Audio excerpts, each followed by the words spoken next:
कृष्णाय कृष्ण चैतन्य नामने गौर तुषे नमः। हे कृष्ण करुणा सिंधु दीनबंधु जगतपते गोपिशा गोपिका कांत राधा कांत नमस्तुते। प्राप्त कंचन गौरंगी राधे वृंदावनेश्वरी वृषभानुसुते देवी प्रणमामि हरि प्रिये।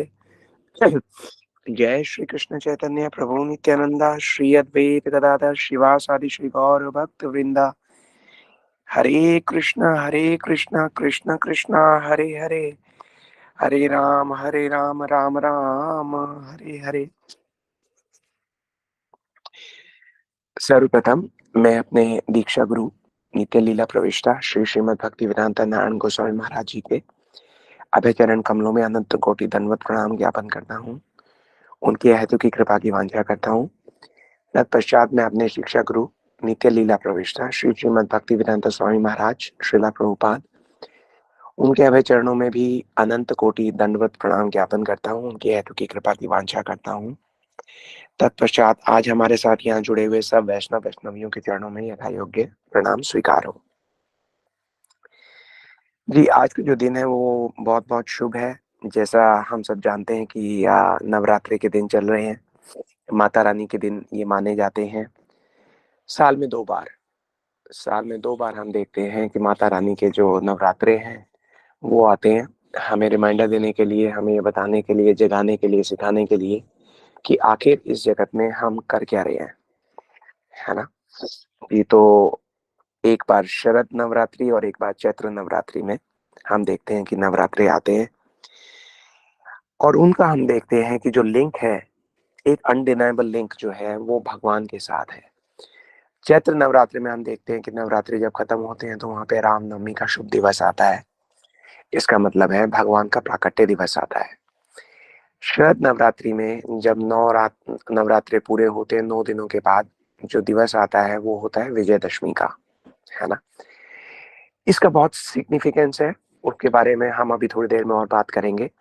लेकिन सबसे पहले आज का जो हमारा पूरा का पूरा सेशन रहेगा वो एक प्रमुख कथा के आसपास घूमेगा। उस कथा की हम थोड़ा सा यहाँ पे शुरुआत कर देते हैं। एक सीक्वेंस में चलेगी आज की क्लास। उस सीक्वेंस को आप तोड़ने मत दीजिएगा, वरना आपको शायद क्लास जो है वो समझ में नहीं आएगी। लेकिन अगर हम एक मोती के ऊपर मोती पिरोते हुए अगर इस कथा की हम माला बनाकर चलेंगे तो जब तक हमारा ये सत्र फिनिश होगा, जब तक ये सेशन फिनिश होगा, एक बहुत सुंदर भक्ति की माला आप सब लोगों के लिए तैयार मिलेगी। इसलिए आप थोड़ा सा ध्यान लगाकर सुनिएगा। आज की जो कथा है वो कथा समझने के लिए हम आपको कैलाश लेकर चलते हैं, भगवान शिव के धाम पर। वहां पर पार्वती जो है वो देखती हैं कि नारद जी वहां पर, उनका आगमन हो रहा है। नारद जी आप सब जानते हैं कि पार्वती जी के गुरु हैं। तो अपने गुरु का बहुत स्वागत करती हैं, गुरु को बैठाती हैं, उनका आदर सत्कार सब हुआ। उसके बाद गुरु जी पूछते हैं, नारद जी पूछते हैं पार्वती जी से कि हे पार्वती, हे पुत्री, हे शैलजा, आप एक बात बताइए कि आपका वैवाहिक जीवन कैसा चल रहा है। तो वो ये कहती हैं कि बहुत अच्छा चल रहा है गुरु जी, आप ही के आशीर्वाद से ये जो गठबंधन है ये हुआ था और मैं तो बहुत प्रसन्न हूँ, बहुत भाग्यशाली हूँ। तो नारद जी कहते हैं अच्छा एक बात बताइए कि आपके जो पति हैं वो आपसे बहुत प्रेम करते हैं, बहुत स्नेह करते हैं, आपका बहुत ध्यान रखते हैं। तो बोले कि हाँ, मुझे तो लगता है कि वो मुझसे बहुत प्रेम करते हैं। तो ये कहते हैं कि अच्छा, आपसे कुछ छुपाते तो नहीं ना। तो बोले नहीं नहीं, भोले भंडारी का तो स्वभाव ही नहीं है कुछ छुपाने का। तो वो छुपाने का तो कोई प्रश्न ही नहीं पैदा होता, वो तो मेरा बहुत ध्यान रखते हैं। तो अब नारद जी एक प्रश्न पूछते हैं उनसे, बोले अच्छा एक बात बताइए, मैंने कई बार देखा है कि जो शिव जी हैं, जो भोलेनाथ हैं, वो अपने गले में मुंडों की माला एक धारण किए रहते हैं। तो पार्वती जी सोचने लगती हैं, बोले हाँ, उनके गले में एक मुंडों की माला रहती तो है। तो नारद जी कहते हैं कि आपने कभी पूछा नहीं कि वो माला किसकी है। बोले नहीं, मैंने तो कभी नहीं पूछा। तो बोले शिव जी ने भी कभी आपको बताया नहीं कि वो किसके मुंड है। तो पार्वती जी अब सोचने लगी, बोली नहीं, उन्होंने भी कभी नहीं बताया। तो नारद जी बोले आपने कभी ध्यान दिया है, ध्यान से देखा जाए तो ऐसा लगता है कि वो सारे मुंड जो है वो युवतियों के हैं, है ना, यंग गर्ल्स, उनके मुंड है लगता है, तो वो अपने गले में डाल के घूमते रहते हैं। आपने कभी पूछा नहीं, उन्होंने भी ये बात आपसे छुपाई, कभी बताई नहीं। बड़ी विचित्र बात है। खैर चलिए मैं चलता हूँ। तो नारद जी तो चले गए। अब पार्वती जी बड़ी परेशान। वो सोचती है कि अरे, ये बात मेरे नाथ ने मेरे से छुपाई क्यों, है ना? किसके मुंडों की माला पहनते हैं वो? थोड़ी देर में शिव जी वहां पे आए। पार्वती जी बोली कि हे नाथ, मुझे आज पता लग गया कि आप मेरे से बिल्कुल प्रेम नहीं करते। तो अब शिव जी सोचते हैं कि इनको अचानक क्या हुआ। बोले नहीं नहीं प्रिय, मैं तो आपसे बहुत प्रेम करता हूँ। तो बोले नहीं, मुझे नहीं लगता। तो आप शिव जी बोले आप एक बात बताइए, आज नारद जी आए थे क्या?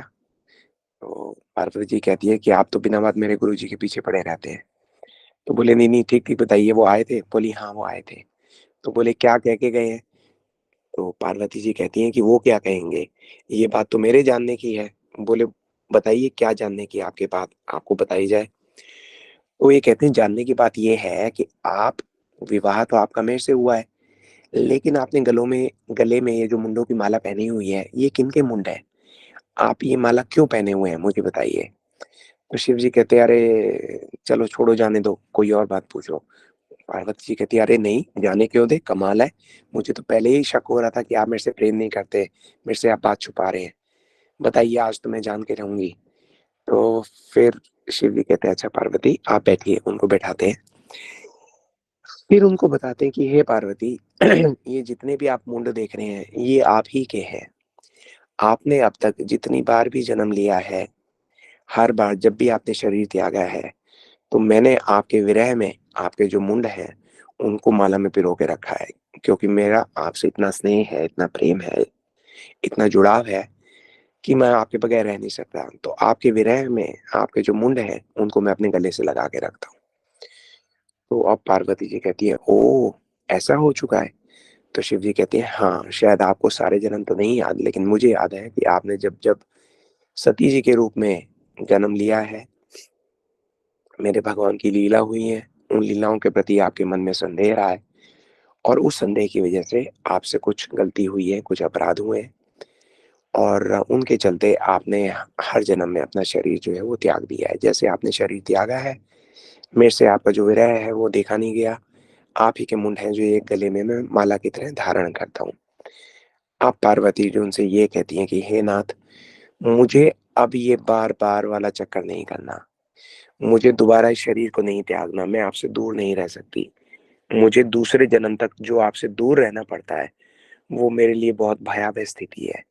मैं उसका दोबारा सामना नहीं करना चाहती। आप मुझ पर कृपा करके कुछ ऐसी कृपा करें कि मेरे अंदर ये जो संदेह की प्रवृत्ति है दोबारा कभी जन्म ही ना ले, है ना? भगवान की, आपके जो भगवान हैं, उनकी लीलाओं में मेरा ऐसा दृढ़ विश्वास बन जाए कि मैं कभी भी कोई भी अपराध ना करूं वैष्णवों के प्रति, और आपकी सेवा से मैं कभी भी वंचित ना रह सकूं। अब इस कथा को हम यहाँ पे 1 मिनट के लिए छोड़ते हैं, ठीक? आप ये लोग याद रखिएगा कि हमारी कथा हमने कहाँ पे छोड़ी थी। हम थोड़ी देर बाद वापस घूम कर यहीं पे आएंगे, और इससे हम इस बात को समझेंगे कि पार्वती जी कौन है। दुर्गा जी उन्हीं का रूप है, आप सब लोग जानते हैं, बहुत सारे नामों से जानी जाती हैं। नवरात्रे में देखिए ना, हम उनको बोलते हैं शैलपुत्री, ब्रह्मचारिणी, चंद्रघंटा, कुष्मुंडा, स्कंद माता, कात्यायनी, कालरात्रि, महागौरी, सिद्धिदात्री। महिषासुर का उन्होंने वध किया था, पाप वर्धनी के नाम से वो जानी जाती है। आप हरिद्वार चले जाएं तो मनसा देवी के नाम से, जम्मू के पास चले जाएं तो वैष्णो देवी के नाम से, जगह जगह उनके जो पीठ बने हुए हैं, ये सब के सब जो है, जितने नामों से पार्वती जी इतने रूपों में जानी जाती है, और कोई भी नहीं जाना जाता, है ना? इतना फेमस, इतनी अच्छे तरीके से वो जो जानी जाती है, हमें कहीं ना कहीं से ये सोचना पड़ेगा कि ऐसा क्या होता है, ऐसा क्या कारण है कि वो इतने सारे नामों से जानी जाती है ना? तो जब हम ये देखने के लिए, ढूंढने के लिए अपने शास्त्रों में प्रवेश करते हैं, उनकी शरण लेते हैं, तो हम चलते हैं सीधा श्रीमद् भागवतम में। श्रीमद् भागवतम के 10वें स्कंद में दूसरे अध्याय में श्लोक संख्या 11 और 12 हुँ, वहाँ पे भगवान कह रहे हैं, भगवान क्या कह रहे हैं, अब हम ध्यान से सुनेंगे और बहुत सारी डाउट्स हमारे अगले 2 मिनट में ऐसे ही दूर हो जाएँगे। भगवान वहाँ पे ये कहते हैं एक्सक्यूज़ मी, सॉरी, देखिए आज थोड़ा-सा गला मेरा ठीक नहीं है। अगर आपको आवाज़ ठीक क्लियर ना आए तो आप मुझे क्षमा कर दीजिएगा। मैं अपना प्रयास करता हूँ श्लोक पढ़ने का। भगवान वहाँ पे कहते हैं, नाम ध्येयानि कुर्वन्ति स्थानानि न नरा भुवि दुर्गेति भद्रकालीति विजया वैष्णवीति च कुमुदा चंडिका कृष्णा माधवी कन्यकेति च माया नारायणी शानी शारदेत्यम्बी केति च। इसका अर्थ यहाँ पे ये है, भगवान ये कहते हैं कि आप बहुत सारे नामों से जानी जाएंगी।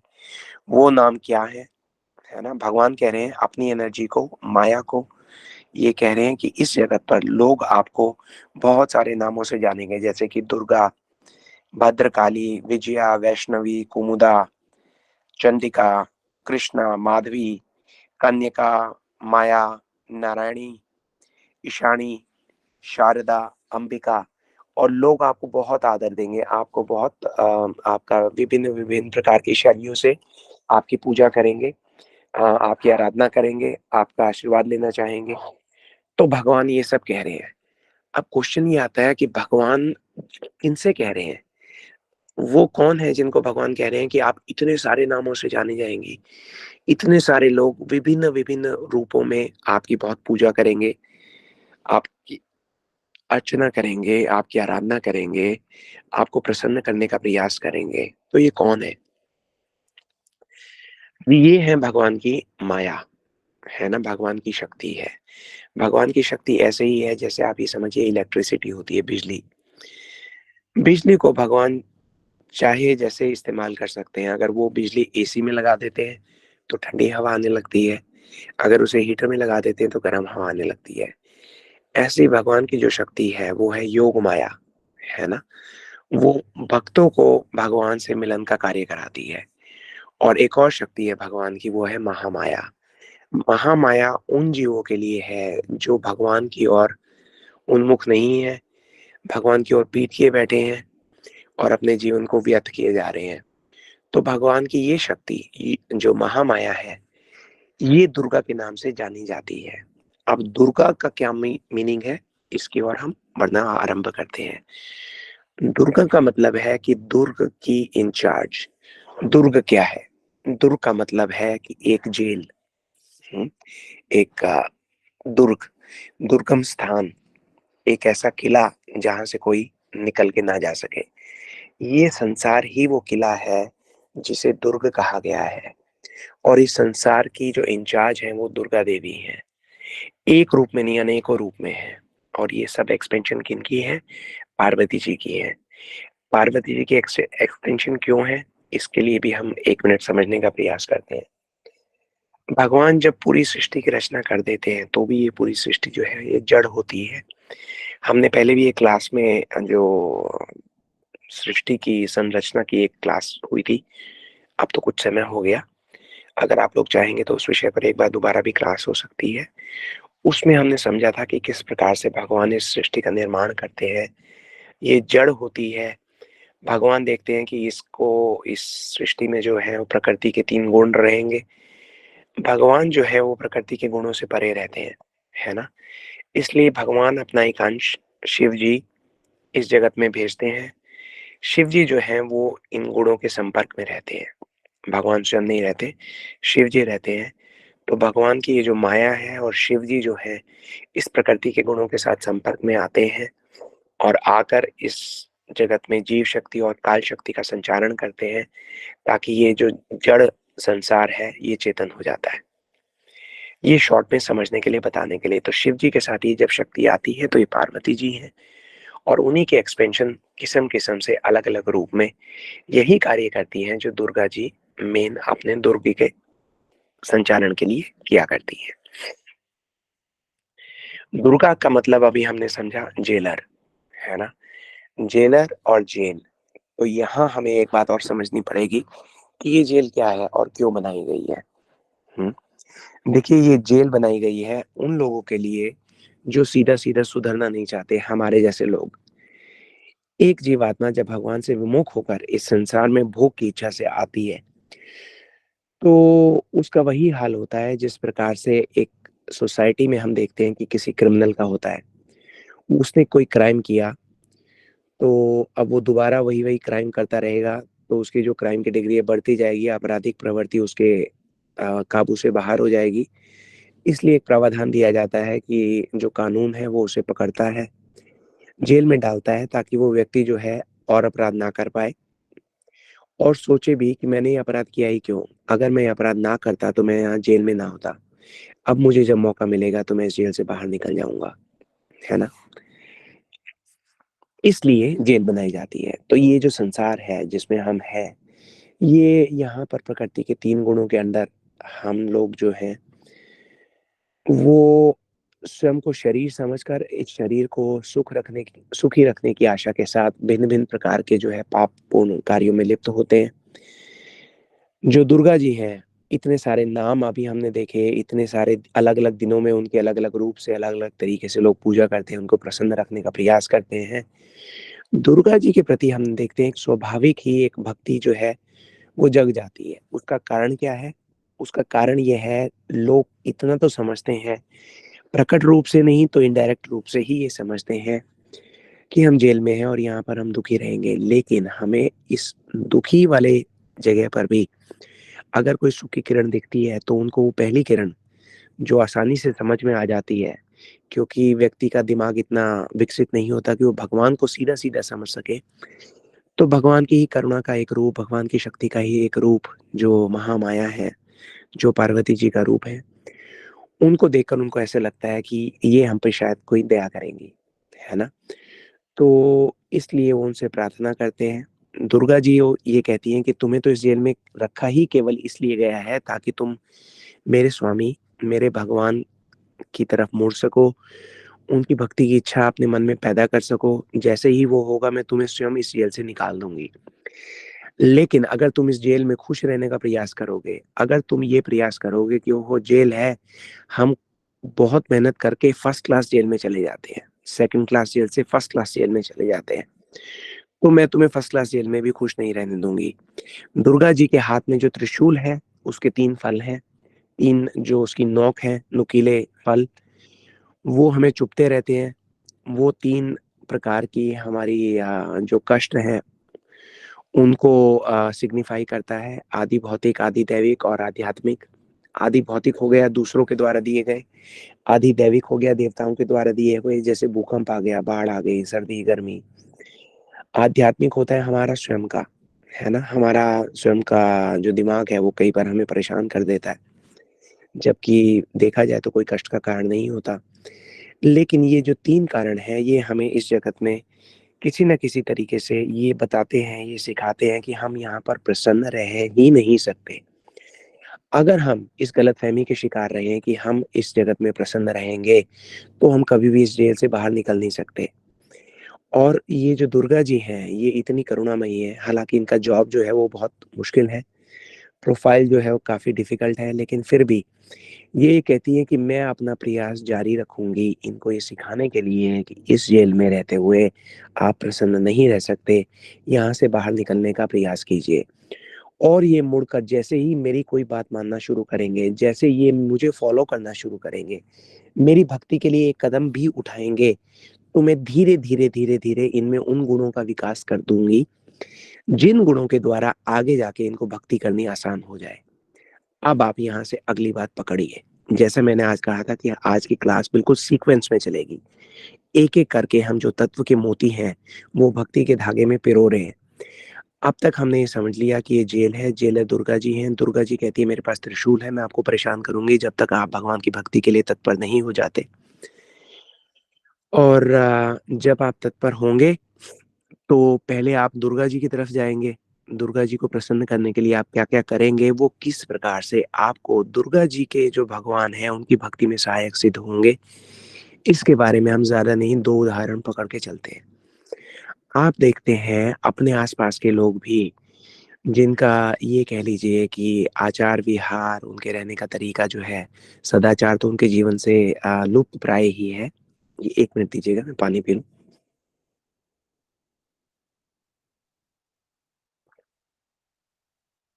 Thank you. जी, सदाचार तो उनके जीवन से लुप्तप्राय ही है, लेकिन फिर भी साल में 2 बार जब ये 9 दिन आते हैं, तो आप देखते हैं कि बहुत सारे लोग जो मांसाहार करते थे, उनका जो आचरण था अच्छा नहीं था। अम, चरित्रहीन जो उनका आचरण है, वो ज़्यादा था। एनी हाउ इन 9 दिनों के दौरान वो क्या करते हैं, अरे नहीं, नहीं हमने मांसाहार बिल्कुल छोड़ दिया। अरे हमने अब प्याज़ भी नहीं खाना, लहसुन भी नहीं खाना, हमने तो बिल्कुल भोग लगा के लेना है अब जो भी लेना है। और कोई गलत काम भी अगर वो करते थे, वो कहते थे नहीं, नहीं इस दौरान नहीं करना। अगर बिज़नेस में कोई बेईमानी करते थे, तो 9 दिन तक वो कहते हैं, अरे नहीं, अब कान पकड़े भैया, हमने कोई गलत काम नहीं करना। किसी दूसरे से वो गलत व्यवहार भी नहीं करते। अपने से छोटों के प्रति उनका जो व्यवहार है, वो भी कटु नहीं रहता। तो इस प्रकार से हम ये देखते हैं कि ये 9-9 करके दिन साल में 2 बार रिमाइंडर आते हैं उनके लिए कि भैया आप अच्छे बन जाइए, ठीक? अब हमने अगर मैं अपने पर्सनल एक्सपीरियंस की बात कहूँ तो काफ़ी सारे लोग ऐसे देखे हैं जो प्राय भगवान गौरीशंकर के द्वारा प्रेरित होकर ही भगवान की भक्ति में आते हैं। अब वो कैसे प्रेरित होके आते हैं, प्रेरित होके तो आएँगे, सबको ट्रेन जो किया जा रहा है। प्रत्येक व्यक्ति को जो भी दुर्गा जी को प्रसन्न करने का प्रयास कर रहा है, वो ये समझ रहा है कि वो नॉन-वेज नहीं खाना चाहिए, है ना? अनियन गार्लिक नहीं खाना चाहिए, भगवान को भोग लगा के खाना चाहिए। तो एक प्रकार से शुद्धिकरण का जो कॉन्सेप्ट है, वो शुरू हो गया है।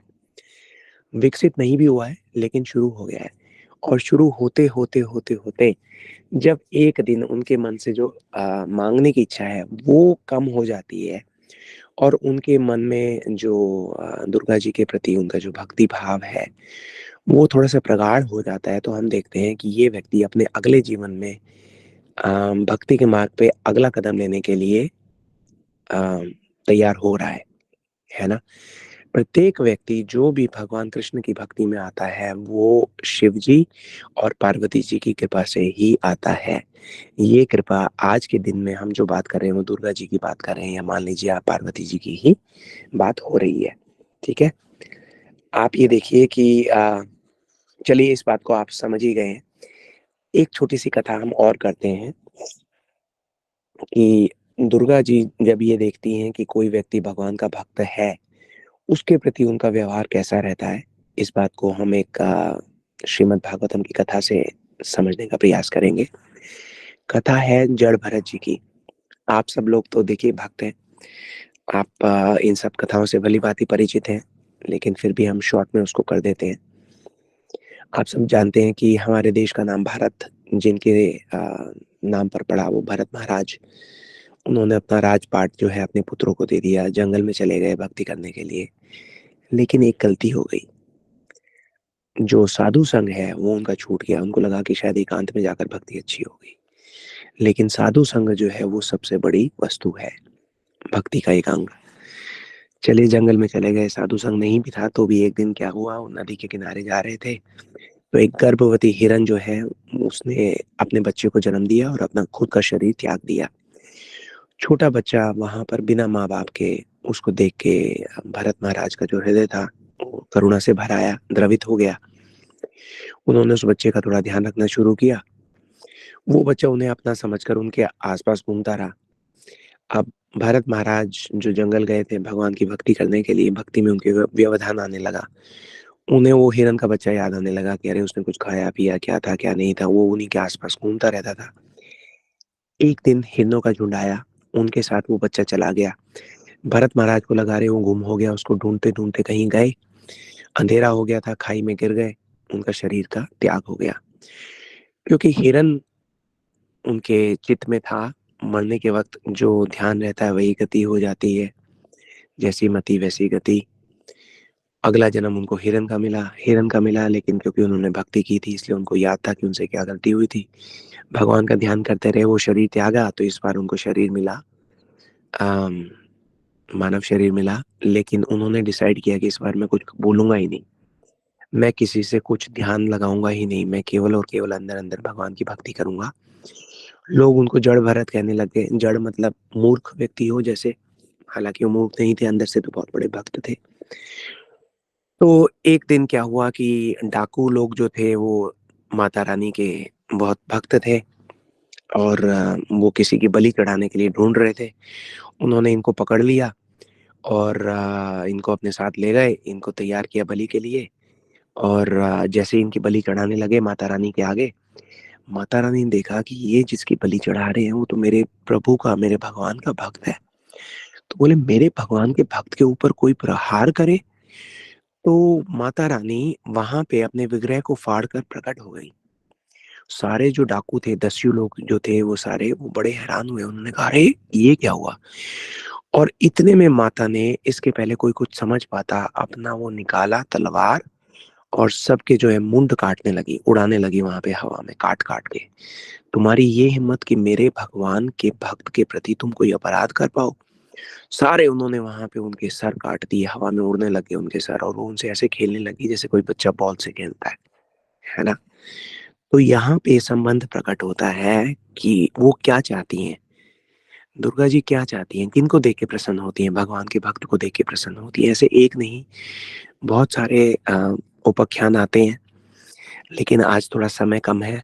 और मेरी इच्छा जो है, मेरा हृदय जो है वो एक कथा पे अटका हुआ है, जहाँ पे हम वापस चलेंगे और उस माला को वहीं पे पिरो देंगे जहाँ पे हम एक सिरा उनका खुला छोड़ आए हैं।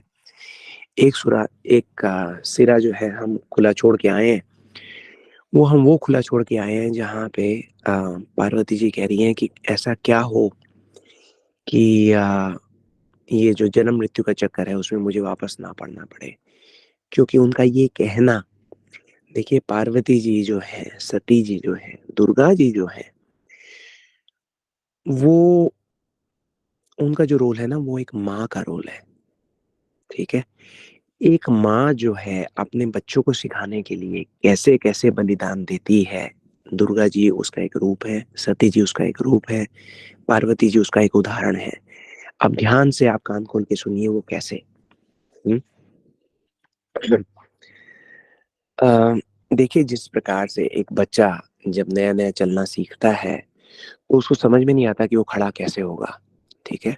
तो उसको खड़ा करने के लिए माँ क्या करती है, उसके उसको बच्चे को उठाती है, उसको जमीन पे खड़ा करने का प्रयास करती है, उसके दोनों हाथ पकड़ लेती है और वो दोनों हाथ पकड़ के उसको बोलती है चलो चलो चलो चलो।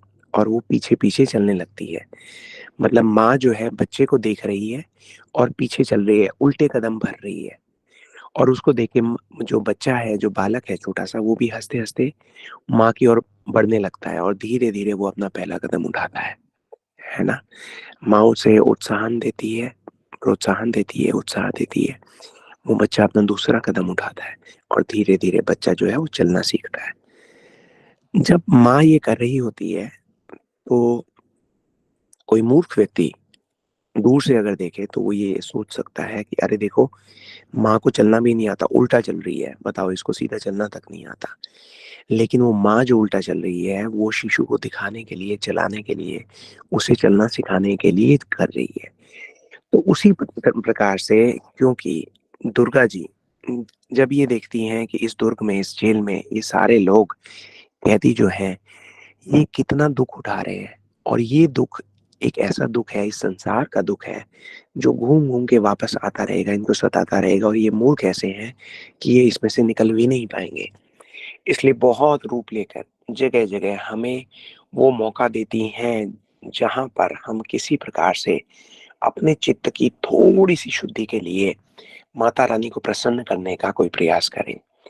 जब हम प्रसन्न करने का थोड़ा सा भी प्रयास करते हैं तो हमें थोड़ी सी सुकृति मिलती है।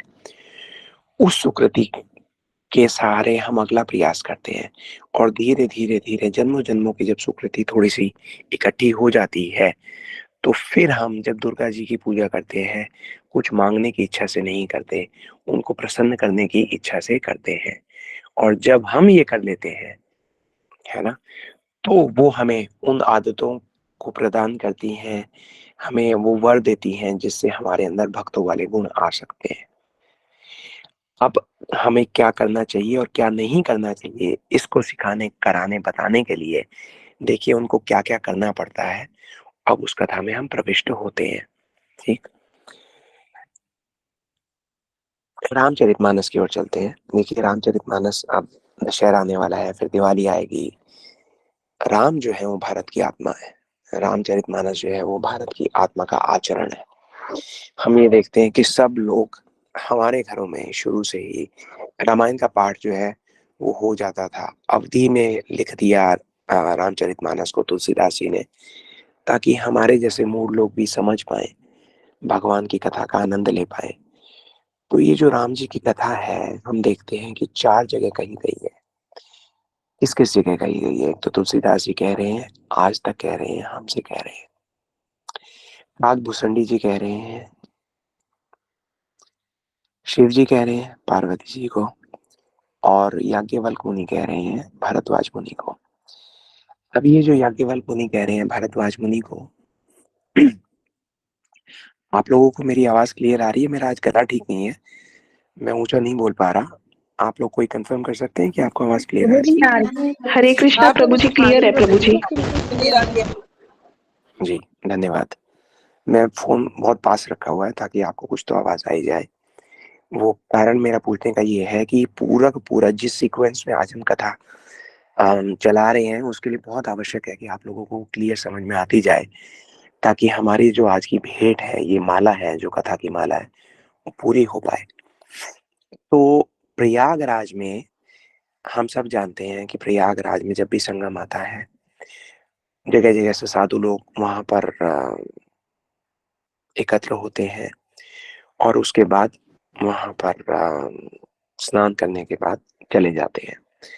तो भारद्वाज मुनि, आप सब जानते हैं कि प्रयागराज में रहते हैं, वहाँ पर उनकी कुटिया है, और वो देखते हैं कि बहुत सारे संत जो हैं वो वहाँ पे आए हैं, कुंभ के मेले के लिए आए हैं। कुंभ के बाद सब लोग जाने लगते हैं, तो एक-एक करके वो विदा लेते हैं भारद्वाज मुनि से। जब याज्ञवल्क मुनि वहाँ पे आते हैं और वो आज्ञा लेना चाहते हैं भारद्वाज मुनि से, तो भारद्वाज मुनि उन्हें रोक लेते हैं, उनके चरणों में पड़ जाते हैं। उनको कहते हैं कि नहीं, आप नहीं जाइए। तो याज्ञवल्क जी कहते हैं कि भई इतना समय हो गया, मुझे आज्ञा दीजिए। तो भरद्वाज मुनि कहते हैं कि नहीं, आप इस जीव का कल्याण किए बगैर यहाँ से नहीं जाइए। कहते हैं आपका क्या कल्याण मैं कर सकता हूँ? भरद्वाज मुनि ये कहते हैं कि आप मुझे राम कथा सुनाइए, है ना? मेरे मन में कुछ प्रश्न हैं। क्या प्रश्न है? भरद्वाज मुनि कहते हैं मेरे मन में ये प्रश्न है कि वो भगवान जिनको वेद हमारे नेति-नेति कह के पुकारते हैं, वो भगवान जिन्हें हमारे वेदों में, शास्त्रों में अजन्मा कहा गया है, वो भगवान जिनको निराकार बताया गया है, वो भगवान जिनको निर्गुण बताया गया है, बोला ये सब सारे गुण होते-होते भी सब संत, सब जो वेद, पुराण, उपनिषद सारे के सारे जो हैं, वो भगवान राम के गुण गाते हैं। क्या ये राम जो दशरथ महाराज के यहाँ जन्म लिया है, क्या ये वही भगवान है जिन्हें वेद नेति-नेति कह के पुकारते हैं? आप मेरा ये जो संशय है, ये दूर कर दीजिए, है ना? याज्ञवल्क्य मुनि जो है वो बहुत प्रसन्न हो जाते हैं।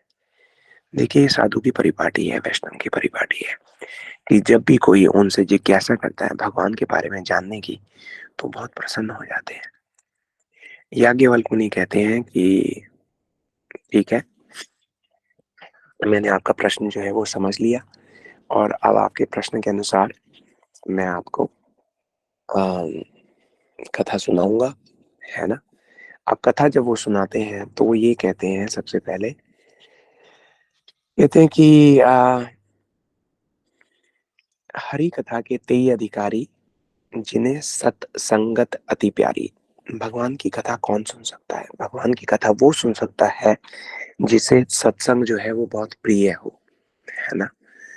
भरद्वाज जी ने रोक लिया भरत इनको, याज्ञवल्क्य जी को, कि आप मुझे सत्संग दीजिए। तो अब याज्ञवल्क्य मुनि जो है भगवान की कथा देने से पहले भगवान के भक्तों की कथा देंगे। एक किस्म की परीक्षा है ये समझने के लिए कि कौन भगवान की कथा जानने का अधिकारी है। तो इस बात को जांचने के लिए याज्ञवल्क्य मुनि जो है प्रयाग में खड़े होके भरद्वाज मुनि ने प्रश्न किया है कि उन्हें बताया जाए कि अयोध्या में जो जन्म लिया है जिन्होंने, क्या वही भगवान है? वो इस प्रश्न के उत्तर में भारद्वाज मुनि को अयोध्या ना ले जाकर कैलाश ले जाते हैं। कैलाश कैसे ले जाते हैं? वो भगवान शिव की, भगवान गौरी शंकर की कथा सुनाने लगते हैं। भगवान गौरीशंकर की जो कथा वो उन्हें वहाँ सुना रहे हैं, आज वो 5वीं जगह यहाँ सुनाई जा रही है। आप लोग अब ध्यान से सुनिए और देखिए कि इस कथा में कितने सारे लेसन्स हैं हमारे सीखने के लिए। हुँ? अ,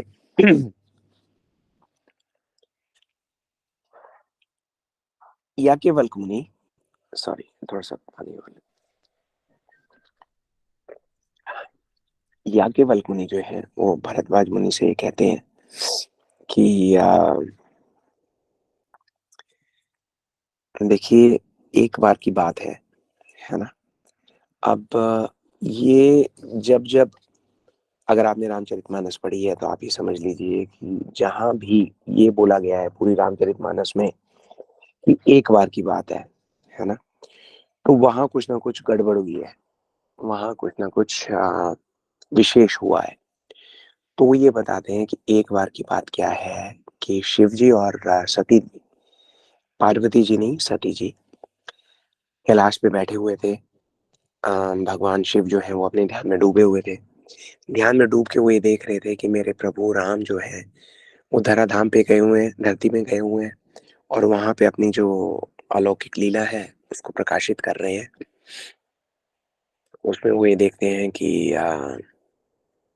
जो राम जी हैं उन्होंने सीता जी से ऐसा कहा है कि देखिए अ, हम लोग यहाँ पे आए हैं अपने जया और विजय को वापस लेने के लिए जो इस वक़्त रावण और कुंभकर्ण बन के बैठे हैं लंका में और अब हम वनवास के लिए तो आ गए हैं, लेकिन जो रावण है और कुंभकर्ण है उन्होंने हमारे प्रति कोई अपराध नहीं किया।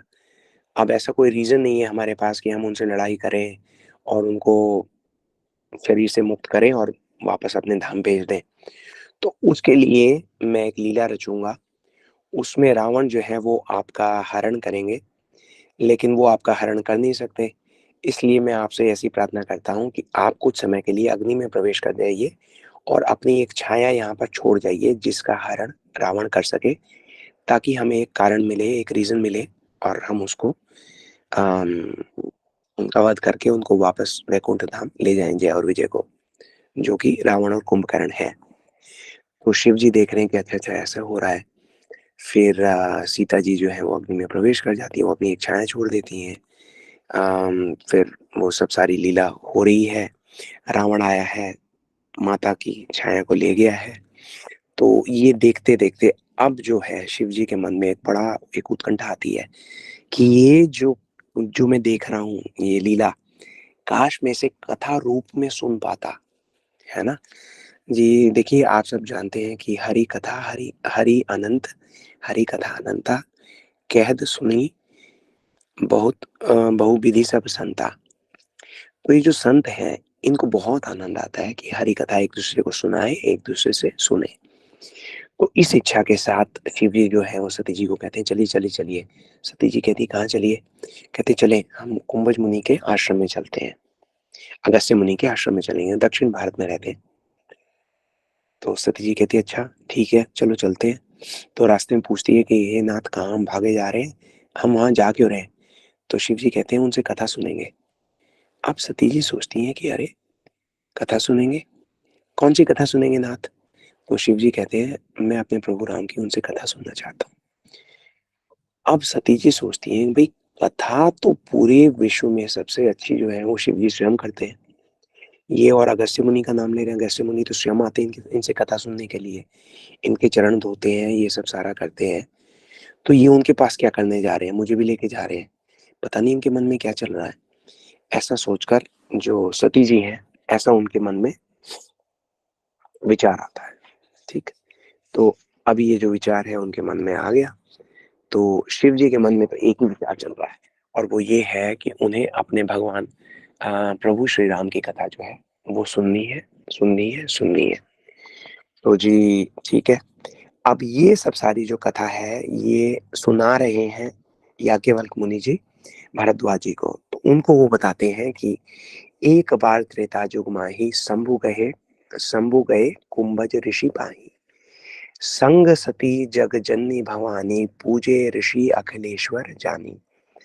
इसका क्या मतलब है कि एक बार त्रेता युग में शंभू जी जो हैं, भगवान शिव जो हैं कुंभज ऋषि के आश्रम में गए, हमने सबने सुना, देखा, जाना कि हाँ गए हैं वहां पे कथा सुनने के लिए। कौन साथ में कौन गया है? वहां पर जो याज्ञवल्क्य मुनि जो है वो बता रहे हैं, और तुलसीदास जी ने लिखा है रामचरितमानस में कि संग सती जग जननी भवानी, है ना। सती जी की पूरी उन्होंने वहां पे इंट्रोडक्शन दी है कि जो जग जननी है भवानी है।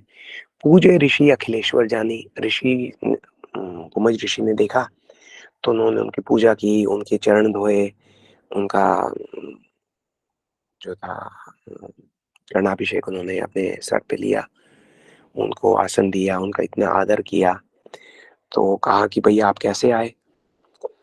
तो शिव जी ने कहा कि वो सब सारा छोड़िए, आप फटाफट मुझे भगवान की ना कुछ कथा सुना दीजिए, मेरा हृदय बहुत व्याकुल हो रहा है कथा सुनने के लिए। सती जी जो है वो अवाक होके देख रही हैं, बोले कमाल है, जो शिव जी है कथा तो वो सुनाते हैं, इतना आदर सत्कार तो हमारा हुआ है, जो कथा सुनता है, जो व्यासपीठ पर बैठता है उसका आदर होता है, यहाँ तो ये हमारा आदर कर रहे हैं और नीचे बैठ के हमें कथा सुना रहे हैं, ये क्या हो रहा है? वो ये सोचने लगती है कि ये क्या कथा सुनाएंगे, है ना।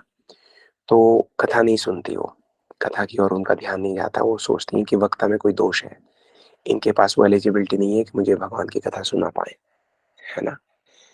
अब ऐसा होते ही उनके मन में जो संत है, जो ऋषि हैं, जो मुनि है, जो कुंभज जी है, अगस्त्य मुनि, उनके प्रति एक प्रकार का अपराध हो गया, है ना।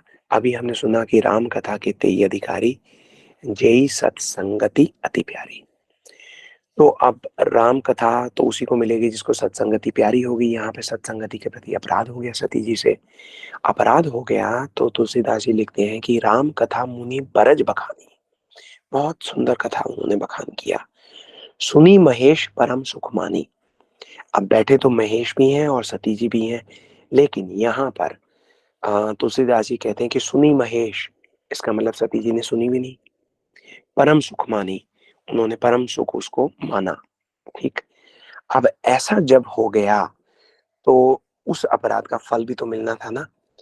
अब चलिए, शिव जी तो क्योंकि कथा सुनने में तल्लीन थे, कुंभज ऋषि अगस्त्य मुनि जो हैं वो बोलने में तल्लीन थे, उन्होंने तो ध्यान नहीं दिया। सती जी उनका आदर नहीं कर पाई। तो अब उनका आदर क्योंकि नहीं कर पाई, तो थोड़ी देर में देखिए क्या होने वाला है। भगवान शिव ने उनसे बहुत प्रसन्नता अपना जाहिर किया, उनको बताया कि भाई मैं आपसे बहुत खुश हूँ, मांगिए आप क्या मांगते हैं। तो अब जो अगस्त्य मुनि हैं वो भी भगवान की जो हरि कथा के पिपासु हैं, उन्होंने कहा कि अगर आप मेरे से प्रसन्न हैं तो आप मुझे वरदान में हरि कथा दीजिए, आप मुझे हरि कथा सुनाइए। शिव जी वापस बैठ जाते हैं हरि कथा सुनाने के लिए, तो दोनों एक दूसरे की से हरि कथा सुनते हैं, बहुत सुंदर लगता है। तो शिव जी तो एकदम प्रसन्न होकर वहां से जब निकलते हैं, तो निकलते हुए जो सती जी जो हैं जब वो आई थी तो वो जगजननी भवानी थी, और अब जब वो गई हैं तो वहां पे तुलसीदास जी उनका बखान करते हुए बोलते हैं कि अब वो गई हैं तो केवल दक्ष कुमारी हैं, है ना। जो उनका शिव जी के साथ संबंध था वो मानो विच्छेद हो गया है। किस बात से? वैष्णव के प्रति अपराध होने की वजह से ऐसा हुआ है। तो जो कथा में उनकी रुचि थी, भक्त के प्रति जो उनका अपराध था, वो अब उनसे अगला अपराध कराएगा। अगला अपराध क्या कराने वाला है? अम, जैसे ही आगे चल रहे हैं शिव जी, तो शिव जी आगे जाते जाते ये सोच रहे हैं कि भगवान की इतनी सुंदर कथा मैंने सुनी है, अभी मैंने उनको लीला देख ही रहे थे, किसी प्रकार से भगवान के दर्शन हो जाए, है ना। याज्ञवल्क्य जी कहते हैं कि हृदय विचारत जात हर, यही विधि दर्शन होए, गुप्त रूप अवतरे प्रभु, गए जान सब कोय। भगवान शिव जी ये कहते हैं कि मेरा बहुत दिल तो कर रहा है कि जाके उनके दर्शन कर लूं, लेकिन मुझे पता है मेरे भगवान जो है वो गुप्त रूप में अवतार लिया हुआ है, अगर मैं गया तो सब कोई जान जाएंगे, तो इसलिए वो नहीं जानते, नहीं जाते। लेकिन सती जी जो है वो ये कहती है कि एक मिनट, इनफ इज इनफ, मैं अभी मेरे से नहीं समझा जा रहा। शिव जी तो अपना प्रफुल्लित है, वो अभी कथा से बाहर ही नहीं निकल पा रहे।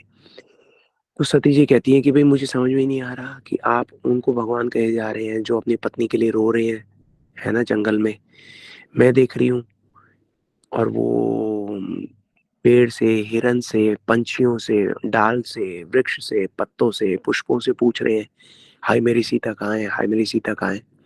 अभी कुंभज मुनि ने अंदर बोला कि सीता जी को रावण ले गया। आपको पता है, हमें तो कैलाश भी पता था रावण ले गया है, इनको यहाँ ये नहीं पता कि रावण ले गया है। तो ये भगवान कैसे हो सकते हैं, है ना। तो अब शिव जी कहते हैं ये बात मैं कैसे समझाऊं, लगता है सती से कोई अपराध हो गया है ना। उस अपराध की वजह से ये हरी कथा को समझ नहीं पाई, सुन के भी उसे ग्रहण नहीं कर पाई। तो कहते हैं इनको मैं कुछ नहीं कर सकता, ये तो भगवान ही कृपा करें। जय सच्चिदानंद जय जग पावन, आए कहीं चले हूँ मनोज न सावन।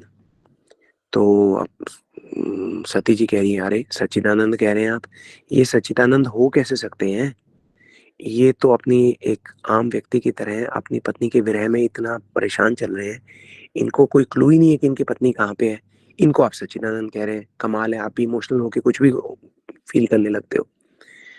तो देखिए सत्संग का लाभ ना उठाने से कितनी क्षति हो जाती है। तो शिव जी कहते हैं सती जी से कि जो तुमरे मन अति संदेह हो तो किन जाई परीक्षा ले हो। अगर आपके मन में इतना संदेह है तो जाके उनसे परीक्षा ले लीजिए। तो सती जी कहती है नहीं नहीं क्या परीक्षा लेनी है। शिव जी कहते हैं नहीं, परीक्षा आप जाके खुद देख लीजिए। शिव जी सोचते हैं कि आगे जाएंगे तो भगवान का इतना मनोहर रूप देख लेंगी तो इनका हृदय पिघल जाएगा, समझ जाएंगे कि ये सच्चिदानंद ही है। लेकिन सती जी से तो अपराध हो गया है। तो वो आगे चली जाती हैं और सोचती हैं कि भाई मैं कैसे पता लगाऊं, कैसे अपने पति को ये प्रूव कर दूं कि भाई ये भगवान नहीं है। तो वो अपनी शक्ति के बल पर सीता जी का रूप धारण कर लेती है। अब सीता जी का रूप धारण करके वो राम जी के आगे चली जाती हैं। अब जब वो राम जी के आगे चली जाती हैं तो वो तो बहुत बड़ी गलती हो गई, क्योंकि सीता जी कभी भी राम जी के आगे तो चलती नहीं थी, वो तो हमेशा राम जी के पीछे चलती थी। लक्ष्मण जी ने भी देख लिया, लक्ष्मण जी को भी क्लियर हो गया कि ये तो कुछ गड़बड़ है, ये तो सीता जी तो हो ही नहीं सकती। तो खैर राम जी ने उनको अनदेखा कर दिया, दूसरी तरफ मुड़ गए, घूम के फिर वो दोबारा सामने आ गई, राम जी दूसरी तरफ निकल गए। बार बार जब वो सामने आती रही तो राम जी ने उनको हाथ जोड़कर कहा, हे सती जी, आप यहाँ जंगल में क्या कर रही हैं, जाइए वापस जाइए, शिव जी आपकी प्रतीक्षा कर रहे हैं। अब तो सती जी को काटो तो खून नहीं। उन्होंने कहा अरे इन्होंने तो मुझे ऐसे ही पहचान लिया, है ना, मैं तो अपनी ओर से सीता जी बन के आई थी। तो अब वो समझ जाती हैं कि ये तो भगवान ही है। मेरे से कितना बड़ा अपराध हो गया, कितना कितना बड़ा अपराध हो गया, मैं इसका पश्चाताप कैसे करूंगी। वो फौरन वहां पे झुक के भगवान को प्रणाम करती है, दंडवत प्रणाम करती है, अपना माथा जो है वो अपना मस्तक जमीन से लगा देती है उनके चरणों के आगे। तो जैसे ही वो अपना मस्तक उठाती हैं और अपनी आंख खोलती हैं तो देखती हैं जंगल की वो मिट्टी जिसकी धरती पर उन्होंने अपना मस्तक लगाया था, उसके कण कण में सीता राम लक्ष्मण सब इकट्ठे हैं। सीता जी तो मिसिंग है ही नहीं। तो वो फिर दोबारा अपनी जो उनका पुलके हैं वो खोलती हैं तो देखती हैं जमीन पे पत्ते भी पड़े हैं, लेकिन पत्ते पत्ते में राम और सीता इकट्ठे हैं। और ऊपर देखती हैं तो देखती हैं कि हर पेड़ में, पेड़ के हर पुष्प में, हर टहनी में, हर पंछी की आंखों में, हवा के एक एक कण में, पूरे आकाश में, ऊपर नीचे दाएं बाएं आगे पीछे, सब जगह सीताराम सीताराम सीताराम है। कहीं भी वो अलग तो है ही नहीं। और बहुत प्रसन्न है, एक साथ हाथ उठाकर आशीर्वाद दे रहे हैं। अब तो उनको ये लगता है हे भगवान, मैं तो क्या का क्या समझ लिया था। वो वापस पश्चाताप रूप में अपना मस्तक दोबारा टेकती हैं और उनसे क्षमा मांगती हैं। इस बार जब आंख खोलती है तो सब कुछ पहले जैसा है, सीताराम कहीं दिख नहीं रहे, राम जी दिख रहे हैं।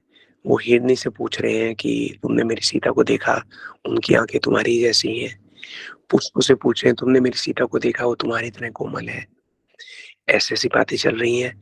और फिर सती जी सोचती हैं कि अरे ये मैंने क्या कर दिया। बड़े भारी मन के साथ वो वापस आती हैं जहाँ पे शिव जी जो है वो उनकी प्रतीक्षा कर रहे हैं।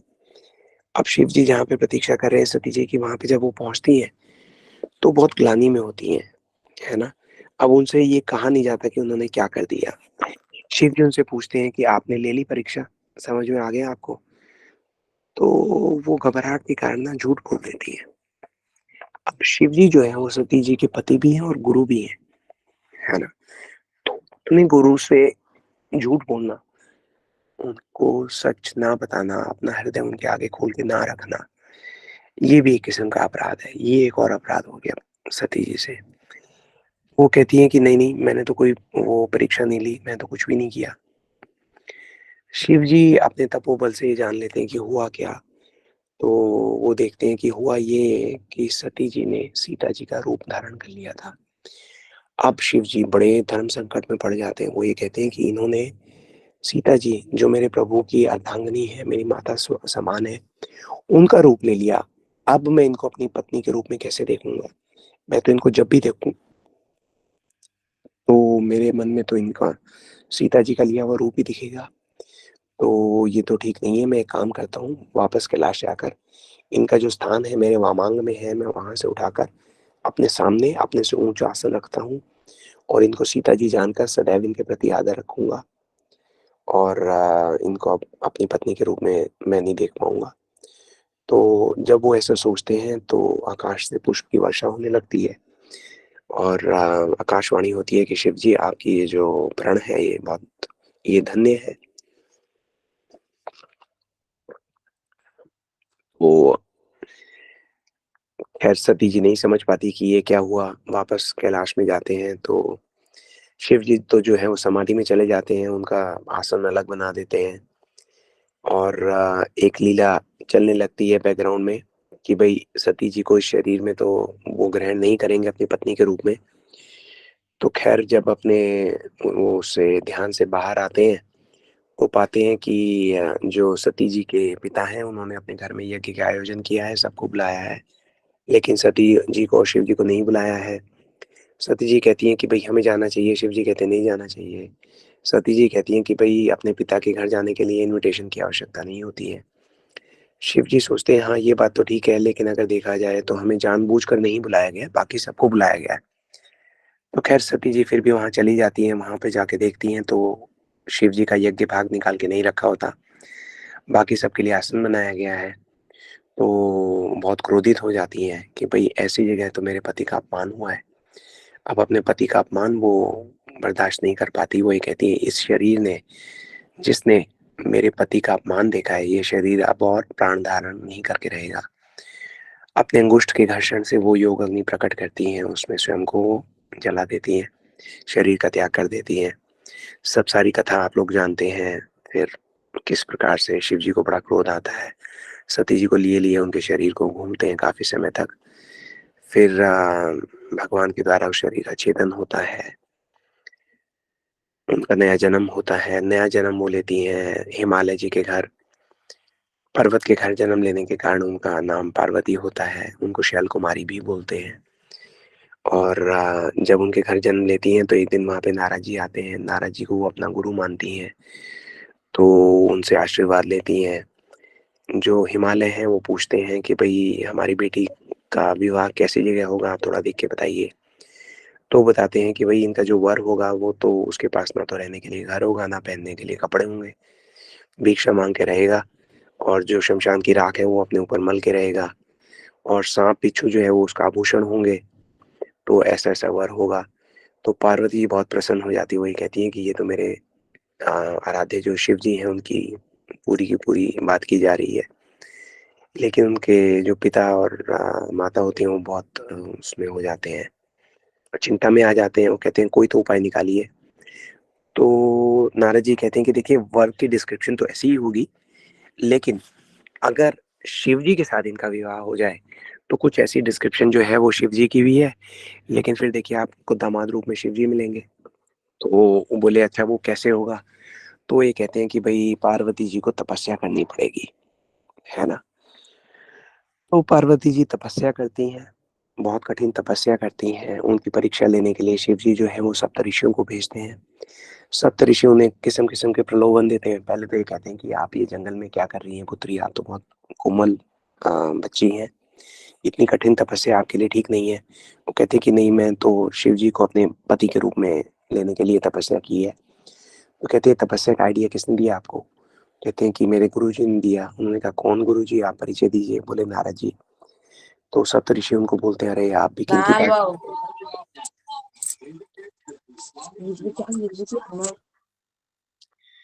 तो सप्तऋषि जो है वो उनको कहते हैं, अरे आप किन की बातों में आ गए, नारद जी की बातों में आके किसी का घर बसा है कि आज तक ऐसी ऐसी बातें करते हैं। शिव जी कहते हैं कि देखिए, वो आप मेरे गुरु के बारे में कुछ नहीं कहिए। तो वो उस परीक्षा में उत्तीर्ण होती है कि भाई गुरु जी के बारे में कुछ नहीं किया, उन्होंने जो भी किया है हम अगर नहीं भी समझ पाए तो भी ठीक किया है। तो फिर वो ये कहते हैं कि छोड़ो शिव जी को, शिव जी ने तो डिसाइड किया है कि वो दोबारा शादी करेंगे ही नहीं। तो पार्वती जी कहती है, अगर उन्होंने ये डिसाइड किया है तो मैंने भी ये डिसाइड किया है कि मैं विवाह करूंगी तो केवल उन्हीं से करूंगी। तो फिर सप्तऋषि ये भी कहते हैं कि भाई अगर तुम कहो तो हम एक काम करते हैं, तुम्हारा विवाह करने का दिल ही है तो हम तुम्हारा विवाह नारायण के साथ करा देते हैं, भगवान के साथ। तो पार्वती जी ये कहती हैं कि अगर आप मेरे पास पहले आए होते, जब मेरे गुरुजी ने मेरा जो विवाह है शिव जी के साथ ना कराया होता, तो मैं आपका आदर कर पाती। लेकिन अब मैं शिव जी के सिवा और किसी को अपने पति रूप में स्वीकार नहीं करूंगी, नहीं करूंगी, नहीं करूंगी। इस प्रकार से प्रत्येक प्रकार की जो परीक्षा है उसमें पार्वती जी जो है वो उत्तीर्ण होती हैं। कोई लालच उनको डिगा नहीं पाता। सप्तऋषि बहुत प्रसन्न होते हैं, कहते हैं हम आपकी परीक्षा लेने आए थे, हम आपको आशीर्वाद देते हैं कि आपका जो विवाह है वो शिव जी के साथ हो। ऐसा आशीर्वाद दे के जाते हैं, फिर उनका विवाह हो जाता है शिव जी के साथ। वो भी एक कथा है, हमने शिवरात्रि वाले दिवस की थी वो कथा डिटेल में।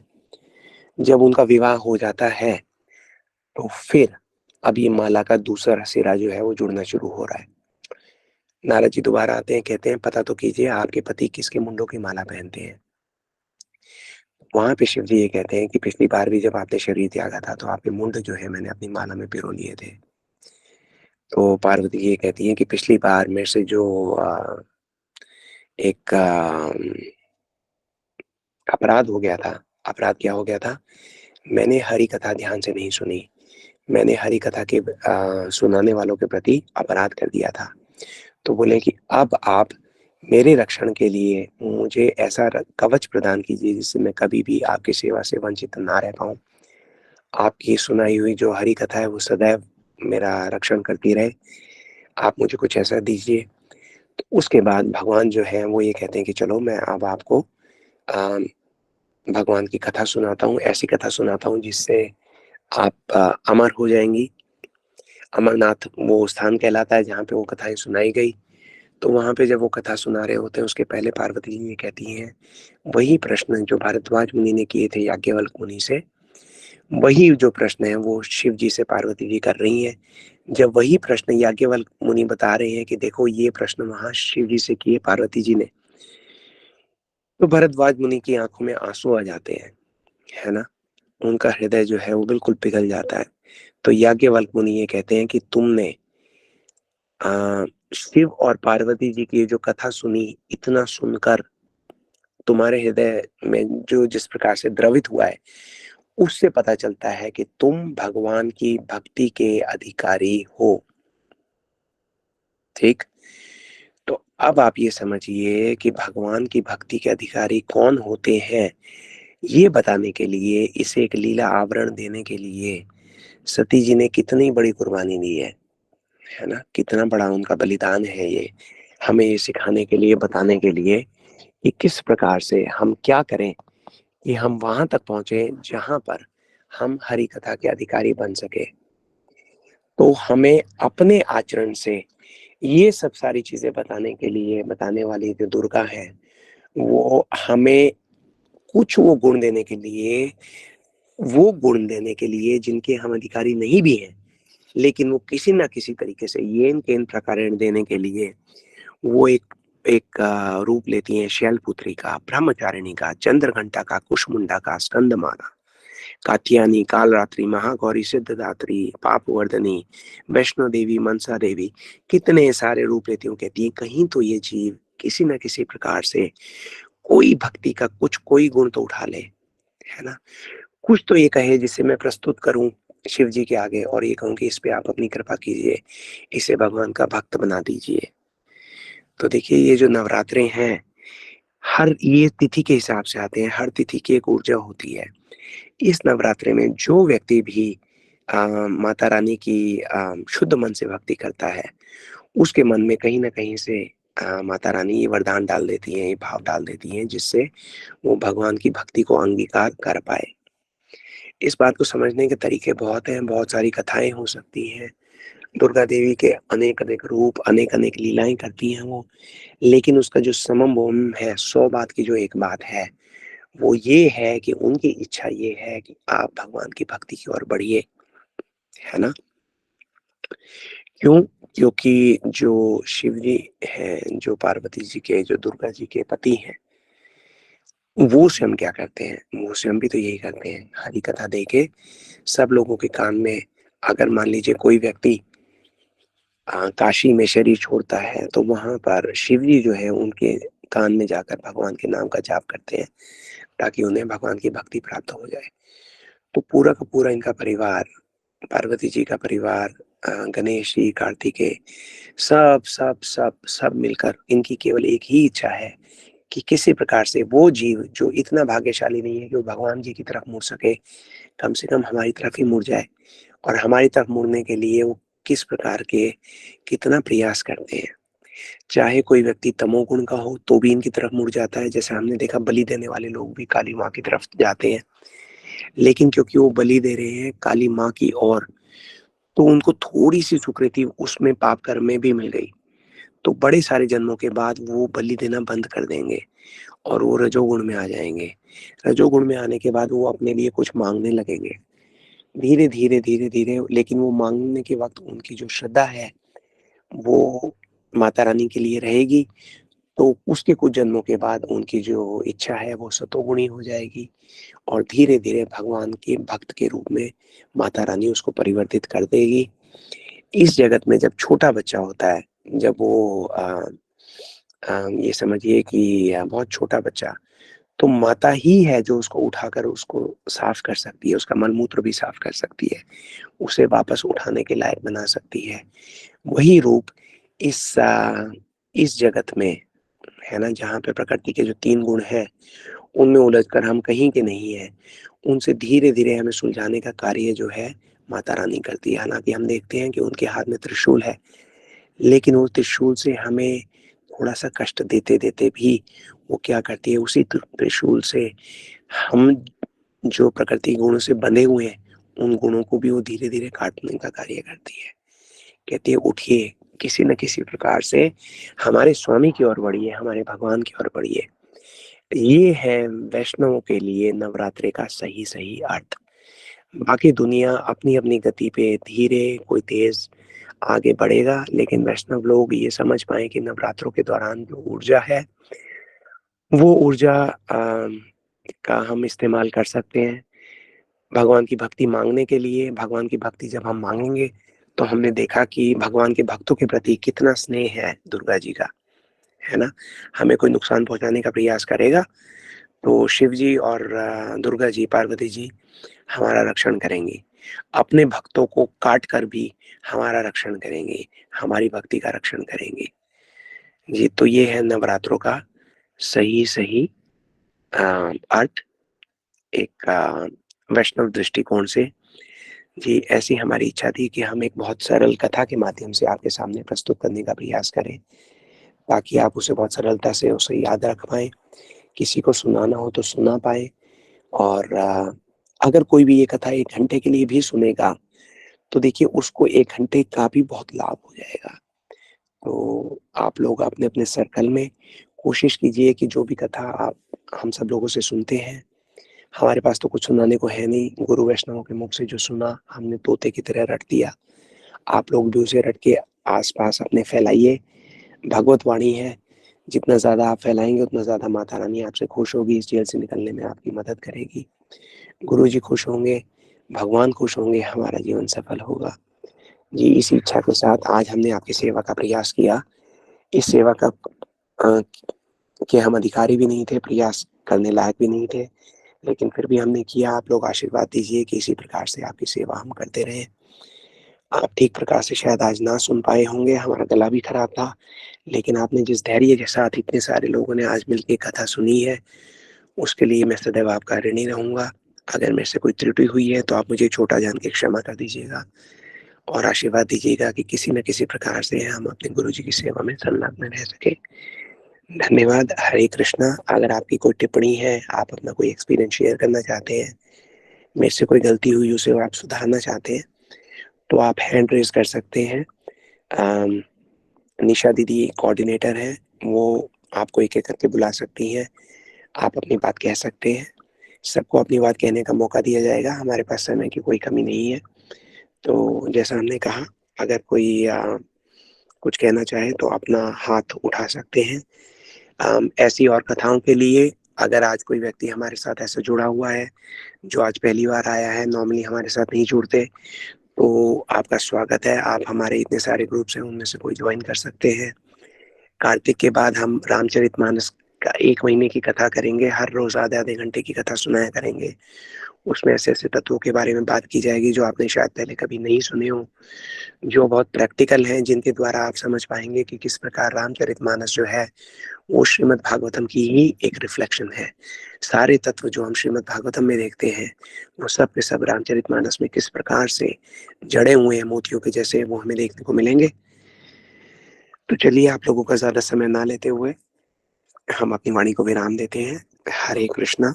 निशा दीदी, आप देख लीजिएगा कि अगर कोई हैंड रेज़ करना चाहे, कुछ कहना चाहे, तो बहुत-बहुत स्वागत है।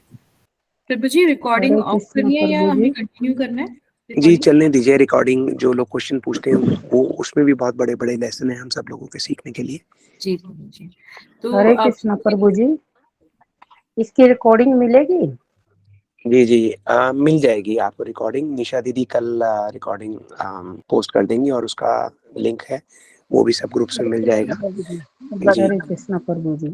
हरे कृष्ण दीदी। अब आप लोगों को जो भी कहना हो, आप हैंड रेज़ कीजिएगा और प्लीज निशा आप दीदी सब आपको one by one hand raise कीजिए, तो जिससे हमें भी आसानी होगी सबका प्रश्न लेने में। तो सर्वप्रथम हम साधना दीदी का स्वागत करते हैं। और दीदी आप अपना प्रश्न पूछिए। हरे कृष्णा। हरे कृष्णा प्रभु जी, दंडवत प्रणाम। धन्यवाद प्रभु प्रणाम जी दीदी। आपने बहुत अच्छा सुनाया, ये 9 दिन का जो बोझ था ना वो हल्का कर दिए। एक जी। तो पहली बात, हाँ, और दूसरी बात ये, तब तो हमें जो है ना माता जी को थैंक यू करना चाहिए, जो उन्होंने हमें इस भक्ति में लगाए हैं फिर। जी, बिल्कुल, बिल्कुल करना चाहिए। हाँ जी, अब बस वही थैंक यू करके और प्रणाम करके भक्ति मांगना है, यही ना? जी, बिल्कुल, बिल्कुल। उनको बोलिए कि देखिए, आपको तो पता ही है सब इनसाइड स्टोरी। आप तो जेल की जेलर हैं, है ना? अब आप हमें इस जेल से निकालने का कुछ इंतज़ाम कीजिए। उनसे ये हमें प्रार्थना करनी चाहिए। हाँ जी, हरे कृष्णा प्रभु जी, बहुत अच्छा, बहुत अच्छा, थैंक यू। हरे कृष्ण दीदी, धन्यवाद प्रणाम। हरे कृष्णा। सरोज सती दीदी आप अपना प्रश्न कीजिए। हरे कृष्णा प्रभु जी, दंडवत प्रणाम। बहुत सुंदर आपने सुनाया, इतना सुंदर, इतना सुंदर। धन्यवाद प्रणाम दीदी। मैं यही कहना चाह रही थी, बहुत बहुत धन्यवाद। जी, आपके उत्साह बढ़ाने के लिए आपका बहुत-बहुत धन्यवाद। देखिए, हम जो कथा कह रहे हैं, ये सब सारी कथा जब मेरे जैसे व्यक्ति बोल सकता है, तो आप लोग भी बोल सकते हैं। आप लोगों को ये कथाएँ इसीलिए सुनाई जाती हैं कि आप उनको सुनें, नोट्स बनाएँ और उसके बाद अपने-अपने ग्रुप में धीरे-धीरे जैसा टाइम, प्लेस एंड सर्कमस्टेंसेस के हिसाब से आप भी ये कथा बोलिए, है ना? जी तो जितना जी आप कथा बोलेंगे, लोगों तक कथा पहुँचेगी, एक पॉजिटिव एनवायरनमेंट बनेगा। तो और आप सब लोग you are more than capable of saying कथा। जैसे मैंने कहा, मेरे जैसे व्यक्ति बोलता है, तो आप तो और अच्छा बोल सकते हैं। तो उसका सही लाभ तभी होगा, जब आप उस कथा को जो है आगे भी उसका प्रचार-प्रसार करेंगे। हमारे गुरुजी बहुत खुश होंगे। जी। जी, ठीक है हरे दीदी। दंडवत हरे प्रणाम। कृष्णा, धन्यवाद प्रणाम। हरे कृष्णा। चंपक लता माता जी, सीपी धवन आपका ही है ना दीदी? हाँ जी, हरे हाँ कृष्ण जी। माता। हरे कृष्ण। हाँ, प्रभु जी ने धन्यवाद कथा प्रणाम। हरे सुंदर, कृष्णा दीदी। बहुत सुंदर सुनाई, बहुत अच्छी तरह समझाया, बहुत मतलब जी, मुझे बहुत थैंक अच्छी लगी। आपका वैसे भी मैंने आगे भी सुनती रहती हूँ, आपकी कथा बहुत अच्छी और बहुत अच्छे से समझाया और समझ भी आई। जी, मैंने माता जी से मांगा था भी, मतलब 15 साल पहले मांगा था कि मुझे कथा और सत्संग दो।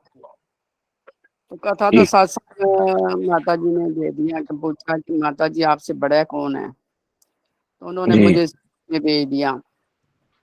पहले ब्रह्मा कुमारी भेजा, फिर ब्रह्मा कुमारी से मैं इस्कॉन मंदिर चली गई।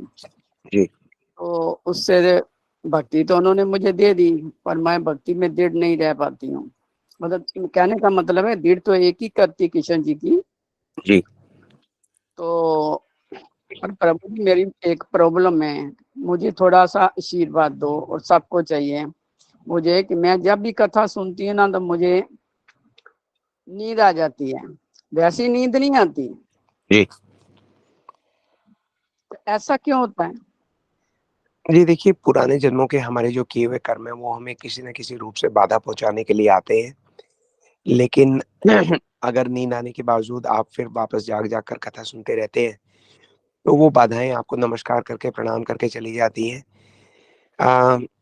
हम सब जानते हैं कि देखिए, इस कल हम कर रहे थे 7 चैप्टर भगवत गीता का। भगवान वहां बताते हैं, 13वां श्लोक है कि दैवी हेषा गुणमयी मम माया दुरतया। ठीक, ये जो मेरी माया है इससे पार पाना बहुत कठिन है। लेकिन वो फिर पीछे पीछे ये भी बोलते हैं कि मामे भी ये प्रपदन्ते माया मेताम तरंती थे। लेकिन जो मेरी शरण में आता है वो इजीली इससे पार कर जाता है। तो अगर आप भगवान की शरण छोड़ेंगे नहीं तो धीरे धीरे आप उसको आसानी से पार कर पाएंगे। आप एक काम कर सकते हैं कि जब भी आप कथा सुने, कॉपी पेन अपने पास रखें और उसके छोटे छोटे पॉइंट्स जो है वो नोट करते जाएं। आपका ध्यान नोट करने में इतना रहेगा कि आपको नींद आएगी नहीं, है ना। और पहले नोट करती थी ना, तो नोट करती थी तो आपकी कथा आगे निकल जाती थी। फिर जी आपने कोई बात। पहले सुन लो, फिर हम्म। दूसरे दिन मैं भेजूंगा, जी। जब भी ऑडियो दूसरे दिन आएगी तो उसमें से आप सुन सुन के नोट बनाना। जी, तो अगर आपको निद्रा का इशू है तो आप साथ साथ भी उतना डिटेल नोट मत बनाइए, छोटे छोटे बना लीजिए, लेकिन ताकि नींद ना आए इसलिए कुछ ना कुछ खुद को बिजी रखिए। ये तो वो क्या कहते हैं, कुंभकर्ण की बीवी ने श्राप दिया था ना राम जी को कि राम जी जब आपकी कथा होएगी तो मैं वहां जरूर आऊंगी। जी। तो राम जी ने कहा था कि ठीक है तुम जरूर आना, हम्म। आओगी। तो मेरे भक्त जो है ना, तो उसके बाद उन्होंने क्या कहा था, मैं तो कल पढ़ रही थी परसों। तो जी। मेरे भक्तों की नींद उचड़ जाएगी, धीरे धीरे नींद उचड़ती जाएगी और तुम भाग जाओगी। जी। ऐसा ही होता है। बीच बीच में तो मैं मतलब ऐसी नींद नहीं सोती कि जो जैसे हम रात को सोते हैं वो नहीं नींद आती। जी। आंखें खुलती, कथा सुनते सुनते आंखें नहीं खुलती हैं। जी। तो और इसका क्या मतलब होता है? जी देखिए, हर एक चीज का जो जिस तरीके से आप बता रही है वो तो यही है कि भक्ति में आने वाली बाधाएं, है ना। और तो बाधाएं। इसका कुछ, हाँ, लेकिन क्योंकि आप समझ पा रही है कि ये बाधाएं हैं, किसी भी प्रॉब्लम को सॉल्व करने का पहला स्टेप ये होता है कि हमें पता लग जाए कि ये प्रॉब्लम है ना। तो you are half way there. आधा तो आप सॉल्व कर ही चुकी हैं, अभ्यास के साथ और वो भी सॉल्व हो जाएगा। कोई बात नहीं, नो प्रॉब्लम। धन्यवाद प्रभु जी, धन्यवाद ओके बहुत दीदी। बहुत। हरे कृष्णा दीदी, हरे धन्यवाद। कृष्ण, हरे कृष्ण। हरे कृष्णा प्रभु जी, दंडवत प्रणाम। धन्यवाद, प्रणाम दीदी। हाँ प्रभु जी, बहुत अच्छी सुनाई आपने कथा। एक सवा घंटा कब निकल गया पता ही नहीं चला। और जी। कुछ ऐसी भी कथाएं, मतलब ऐसा वो गुड़ में पता चला। जैसे मुंडों की माला आपने बताया कि वो किसी स्त्री की माला थी और वो सती की ही, मतलब उन्होंने जो जो जन्म लिए जी। वही थी। ये मुझे नई बात पता चली। जी। तो बड़ा प्रभु जी, और भी कब होती हैं आपकी क्लासेस? अटेंड करना चाहती हूँ। जी देखिए, अभी इन दिनों हमारी क्लास जिस ग्रुप में चल रही है वहाँ पे भगवत गीता का हमारा शुरू है। 7 चैप्टर हो चुके हैं, 8वें चैप्टर से हम नेक्स्ट वीक से शुरू करेंगे। और फिर एक हम स्पेशल सेशन करेंगे कार्तिक के बाद, 1 महीने का। वो हम करेंगे इसलिए ताकि और भी नए लोग हमारे साथ जुड़ सके। जी प्रभु उसमें जी। उस ग्रुप को वही लोग ज्वाइन कर सकते हैं जो अपने साथ 2 नए लोग लेके आएंगे ओके आउटसाइड। प्रभु। जी, वो फ्री कोर्स होंगे, उसके लिए हम कोई पैसा चार्ज नहीं करेंगे 1 महीने का। लेकिन उससे जो है हम समझ पाएंगे कि रामचरितमानस में छुपे हुए तत्व क्या क्या है और कितने प्रैक्टिकल है और कितने इंस्पायरिंग है। At the end of the day हमें डेली कुछ ऐसी बात सुननी चाहिए जिससे हमारा हृदय जो है ठाकुर जी के लिए द्रवित रह सके। तो हमारा ऐसा प्रयास रहेगा कि आधे घंटे जो भी कथा सुने, एक बार उसके आंखों में अश्रु जरूर आए भगवान को याद करके। तो ऐसा होगा तो उनका जीवन वैसे ही पवित्र हो जाएगा, दिन बहुत अच्छा जाएगा, पॉजिटिव रहेंगे। तो वो नए लोग भी जो आएंगे ना, वो अगर 1 महीने तक ये सब सारा सुनेंगे तो उसके बाद वो उसको छोड़ के कहीं जा नहीं पाएंगे। हमारे साथ भी देखिए कितने सारे लोग जुड़े हुए हैं, अब वो छोड़ के जा नहीं पा रहे क्योंकि हरि कथा ने उनको ऐसा पकड़ लिया है कि उनका जीवन पूरा का पूरा बदल के रख दिया है। बहुत तो ये अच्छा हमारा मुझे प्रयास है। समझ में आ गई, मतलब कि जैसे कई बार नहीं आता, क्लिक नहीं करता, तो काम में भी थी तो भी मैंने कान में एकदम सेल लगा के पूरा सुना अभी, जी तो बड़ा अच्छा लगा। तो अब मैं कैसे ज्वाइन कर पाऊंगी उस ग्रुप को? जी, अभी आप किसी ग्रुप में हैं? हाँ, इस ग्रुप में हूँ ना, ये जो मीरा दीदी का ग्रुप है, हाँ जहाँ तो से अभी मैंने लिंक लिया जी था, जी जी। इस ग्रुप। तो मीरा दीदी के ग्रुप में मीरा दीदी पोस्ट कर देंगी जब हम वो ग्रुप शुरू करेंगे। तो जैसा मैंने कहा कि उसकी एलिजिबिलिटी ये है कि आप अपने साथ 2 लोगों को और लेके आएंगे। तो प्रभु जी कोशिश तो कर लेंगे, अब पता नहीं आए कि नहीं आए, पर हमें जी, तो दो जोड़ लीजिएगा। तो आराम से ऐड हो जाएंगे बिना एफर्ट के। जी देखिए, आप लोगों को अगर बोलेंगे कि मैं आपको एक ऐसे ग्रुप में डलवा रही हूँ जिसमें शाम को आपको आधे घंटे सिर्फ जो है वो कथा सुननी है फ्री में, आओ और कुछ भी नहीं करना, तो उनके घर में सिर्फ 1 महीने कथा सुनने से ही आप देखिए कि जो जिसे कहा कहते हैं कि ऑस्पिशियस चीजें होनी शुरू हो जाएंगी। उनके घर का जो अशुभ वातावरण है वो बदलना शुरू हो जाएगा। जो शुभता है, जो मंगलमयता है, वो उनके घर में आनी शुरू हो जाएगी। और क्या चाहिए किसी को? बस आपको यही तो बताना है। 2 अब लोग हम ढूंढ लीजिए। सबको बाकियों को भी हम लाएंगे, जी 2 के हम 5-6 ले आएंगे, कोशिश तो बहुत रहेगी। जी बट ठीक है। लेकिन इंटरेस्ट रखने वालों का है ना प्रभु जी, हमें जी इंटरेस्ट वंचित मत करिएगा। नहीं नहीं, हमें आप ज्वाइन लोग कर लीजिए आइएगा। प्रभु जी। हम उसको बहुत छोटा रखेंगे कथा को ना, ताकि कोई भी नया व्यक्ति हो तो उसको लगे ओके। जैसे अभी दीदी ने बोला ना कि काम करते करते सुन ली, तो उनका ऐसा ही होगा कि शाम के काम करते करते कथा सुन ली, चलो बात खत्म हो गई। हाँ, अभी रोटी बनाई तो अपने कान में लीड लगा के सुन ली प्रभु जी। बस तो जी प्रभु जी टाइम क्या रहेगा उसका? जी यही देखिए, टाइमिंग का। यही कथा का टाइम रख टाइम लेंगे, क्या रहेगा? ठीक है 7:30 बजे प्रभु का। जी, ठीक है प्रभु जी। ठीक है प्रभु जी, हमें थैंक यू। ज्वाइन कर लीजिए प्रभु जी, इधर लाएंगे, 1-2 मिलेगा तो जरूर लाएंगे, जी पर जी हमें तो कर लीजिएगा आप। हाँ हाँ हरे कृष्णा जैसे प्रभु जी, हमें जी। मत छोड़िए, पकड़ लिया है तो नहीं इस नहीं ग्रुप में हैं हम, तो उसमें भी करिएगा। जी ठीक है, आप निशा दीदी से संपर्क रखिएगा, वो बता देंगी कब ग्रुप शुरू हो रहा है। जी हरे प्रभु जी। कृष्ण प्रभु जी, हमारे वाले ग्रुप को कर लो ना उसमें ज्वाइन प्रभु जी। जी जी, आप निशा दीदी से बात कीजिएगा ज्वाइन कराने के बारे में ना, वो डिसाइड करेंगी कब दीदी शुरू आपका करना है। क्या शुभ नाम क्या है? मेरा जी मेरा दीदी, दीदी आपका क्या नाम है? मेरा उषा दीदी। राजेश कुमारी। आप सब श्लोक ग्रुप में हैं?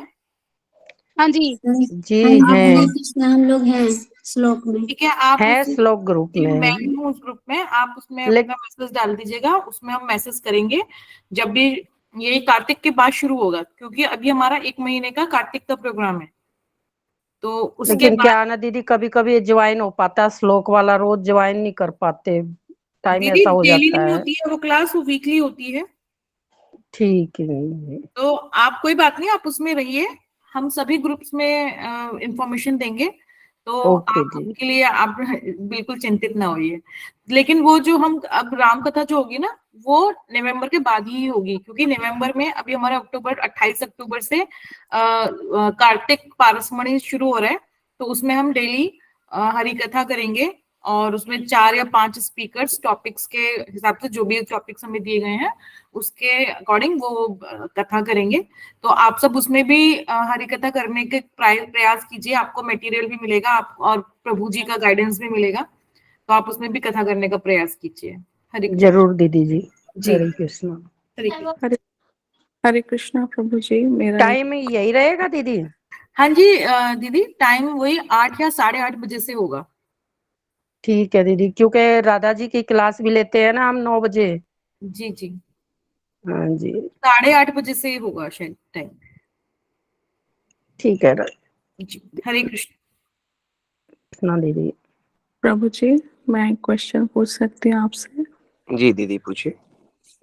हाँ, मैं आपसे पूछना, एक्चुअली मैं पहले तो ये बताती हूँ, आपने बहुत अच्छी कथा पिरोई और बहुत अच्छा लगा।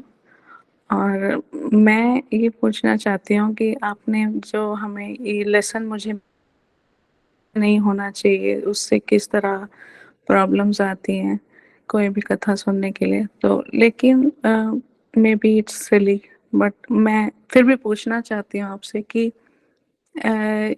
ये जो संशय है पार्वती जी को, ये एक विकार के सेंस में लिया जाता है क्या?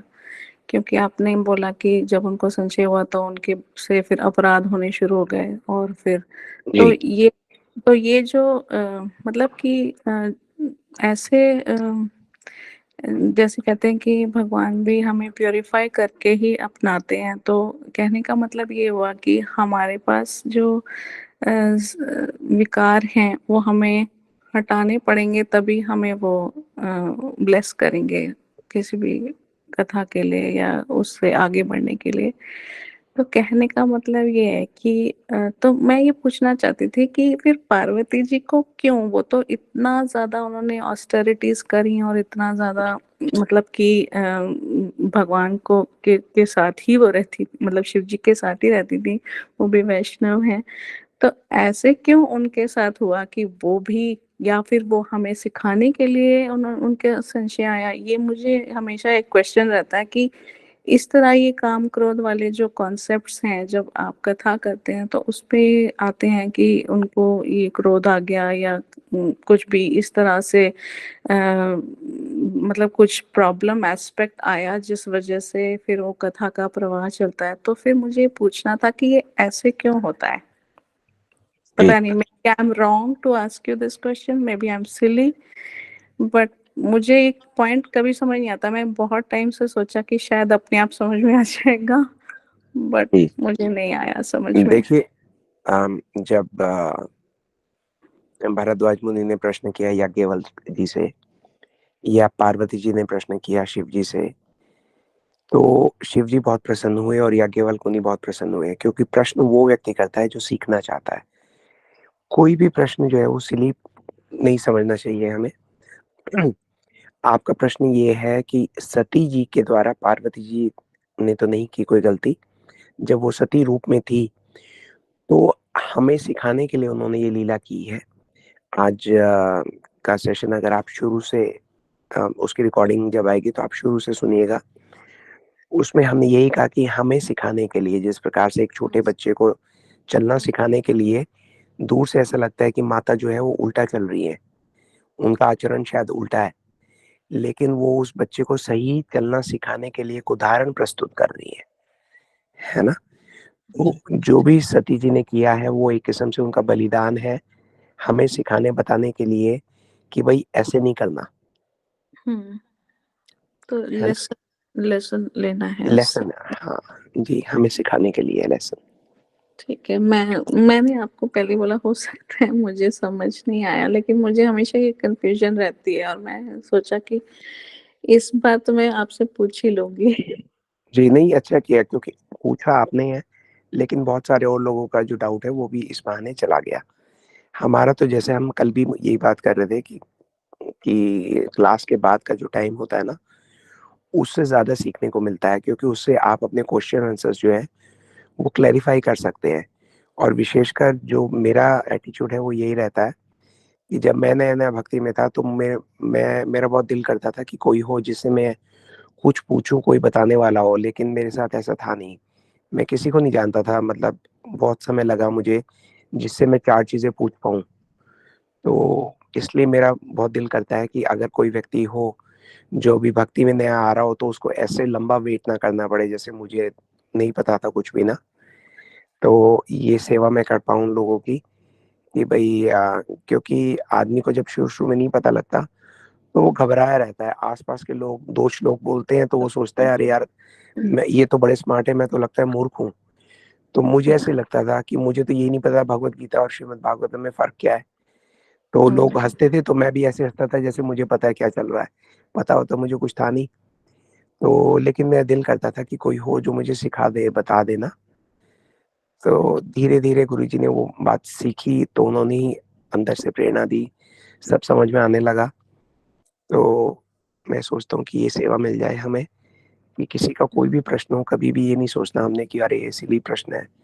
नहीं, प्रश्न किया है इसका मतलब व्यक्ति जानना चाहता है। इससे अच्छी और क्या बात हो सकती है। बहुत बढ़िया। हम्बल नेचर है। थैंक यू प्रभु जी।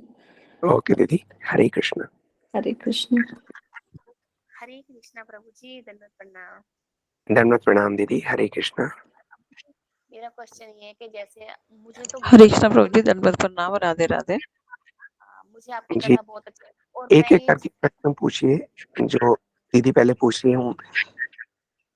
हाँ जी प्रभु जी, मैं जितनी बार ये कथा दीदी सुनती आपकी हूँ आवाज ना बहुत हल्की आ रही है। हरे कृष्णा दीदी। एक मिनट, अभी अभी ठीक आ रही है? दीदी बहुत कम आ रही है। अच्छा थोड़ा तेज बोलिए और माइक को थोड़ा पास लाइए।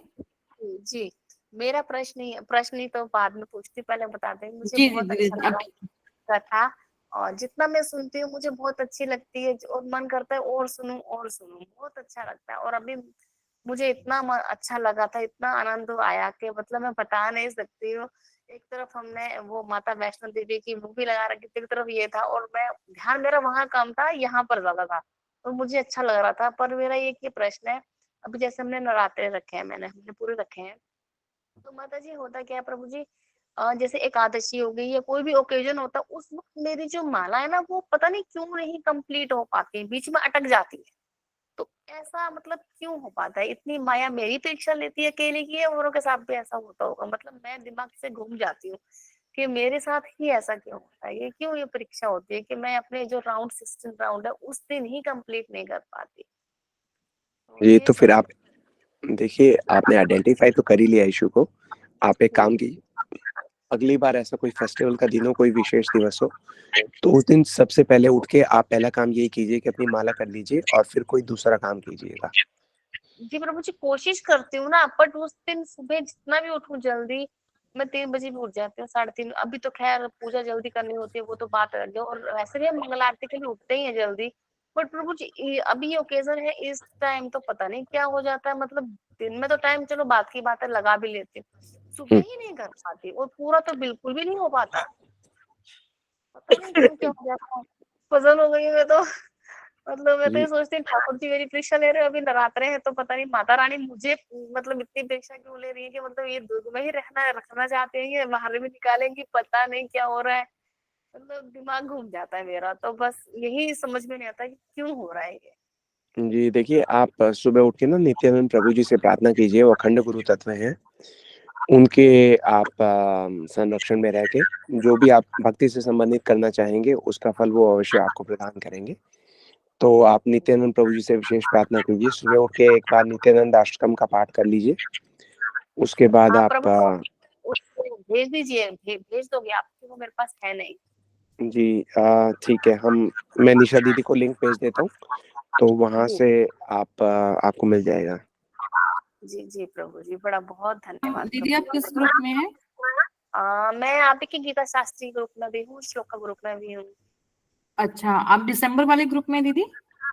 दिसंबर में हम तो शुरू से वो कब स्टार्ट हुआ था ग्रुप में भी, जुलाई में स्टार्ट हुआ, तब से तो हूँ मैं।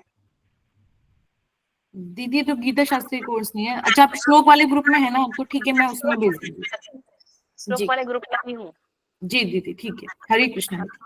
हरे कृष्णा माता जी, हरे कृष्णा, दंडवत प्रणाम प्रभु जी, दंडवत दंडवत प्रणाम। प्रणाम दीदी। हरे कृष्ण प्रभु जी, हरे कृष्ण दीदी। दंडवत प्रणाम। दंडवत प्रणाम दीदी। यही मुझे बहुत सारे सवाल करने थे।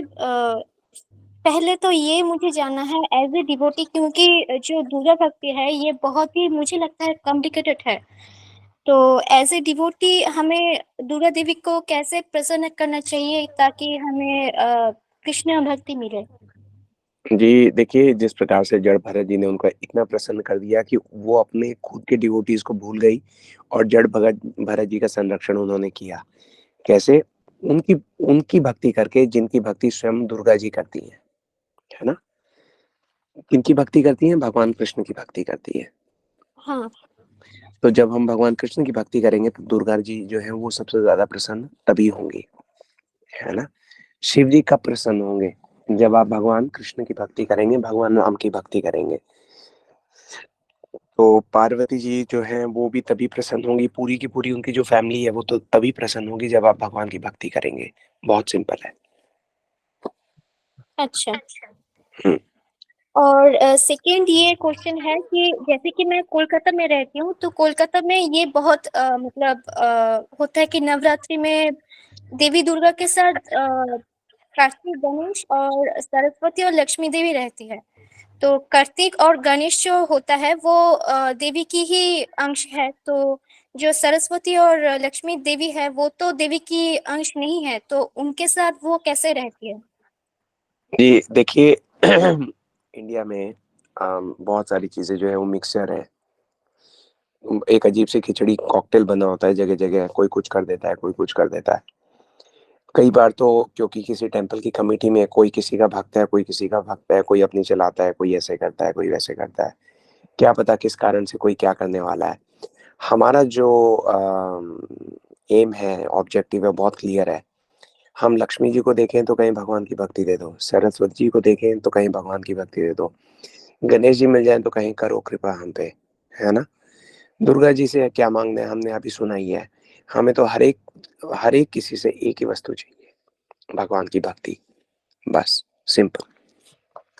हमारा जो एम एंड ऑब्जेक्टिव है that is to keep things very very simple, कि हमें चाहिए क्या।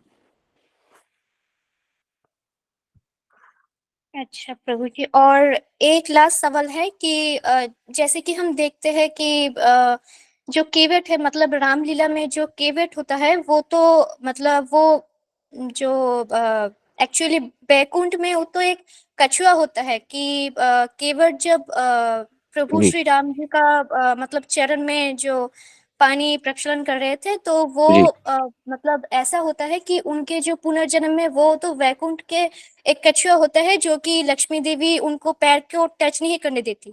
जी तो तभी वो तो मतलब रामलीला में वो केवट बन के आते हैं, फिर उनके चरण को प्रक्षालन करते हैं।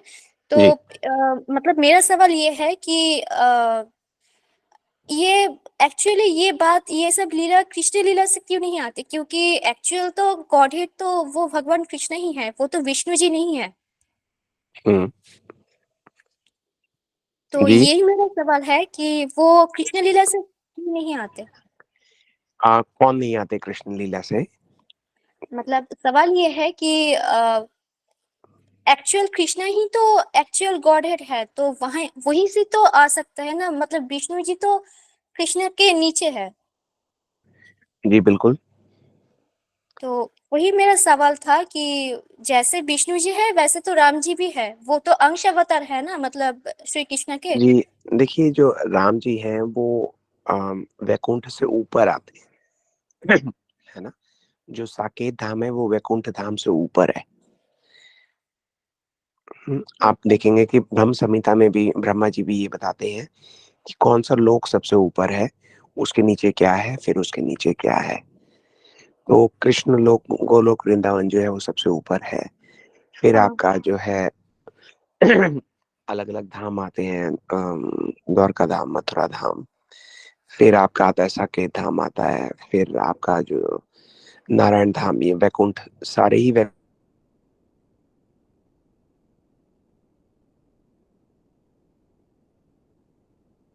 है। वैसे तो जैसे विष्णु जी के पास जब सब ये लोग जाते हैं तो वो बेसिकली है आपके कर्णोदक्षाय विष्णु, है ना? उसके बाद आते हैं गर्भोदक्षाय विष्णु। तो हर हाँ। एक ब्रह्मांड के जब हम देखते हैं कि सारे देवता गए हैं तो वो सारे के सारे जा रहे हैं वहां पे अपने अ, गर्भोदक्षाय विष्णु के पास, अच्छा। है ना? तो अब बात आती है आपकी केवट की।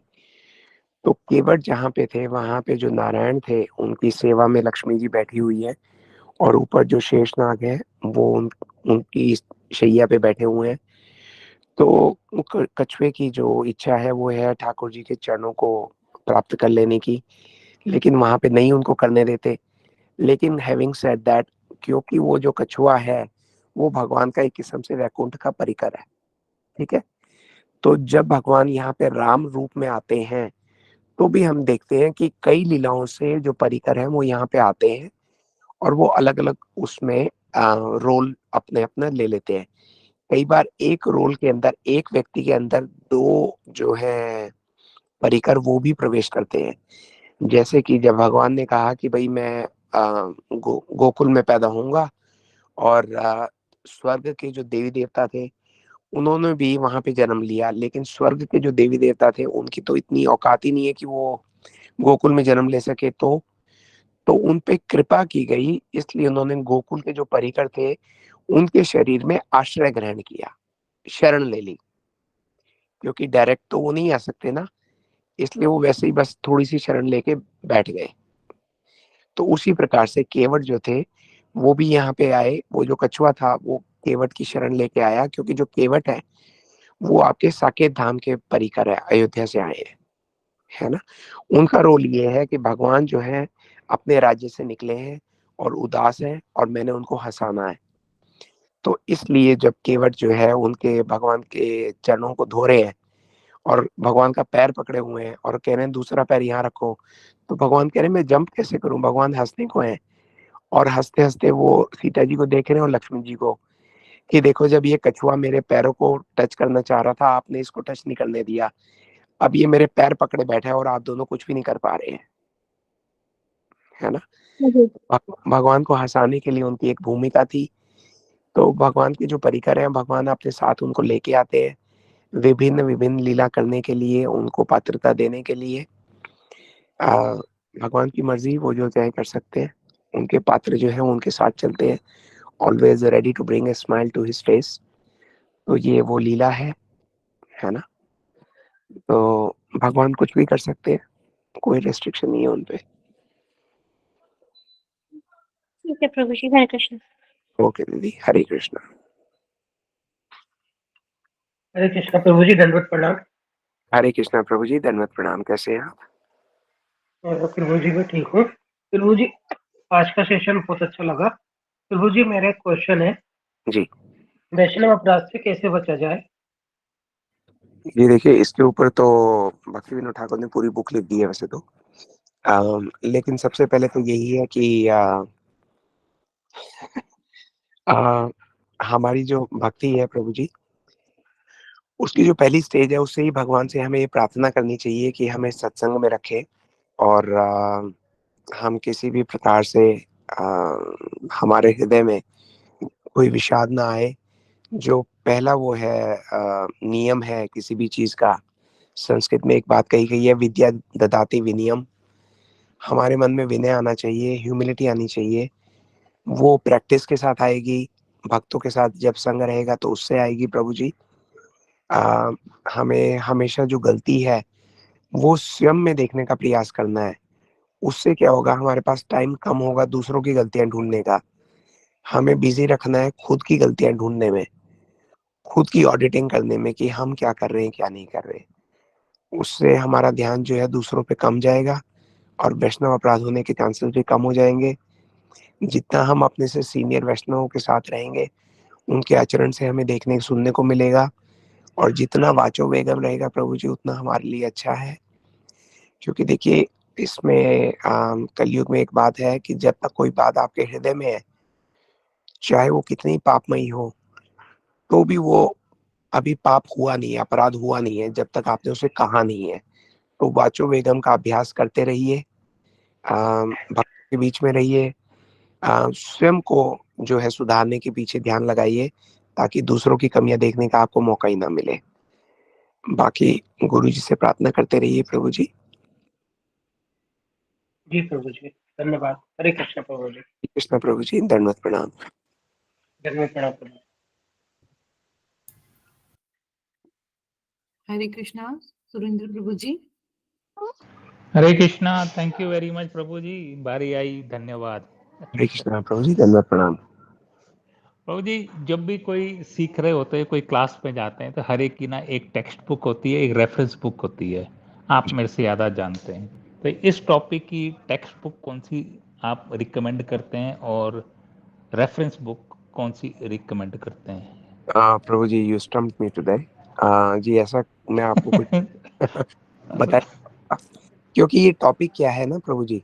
जी वैसे तो देखिए, अगर आप रामचरितमानस पढ़ेंगे तो सारी चीज एकदम जैसे एक मिट्टी के उसमें शीशे के ऊपर कोई पानी डाल देना, साफ हो जाता है।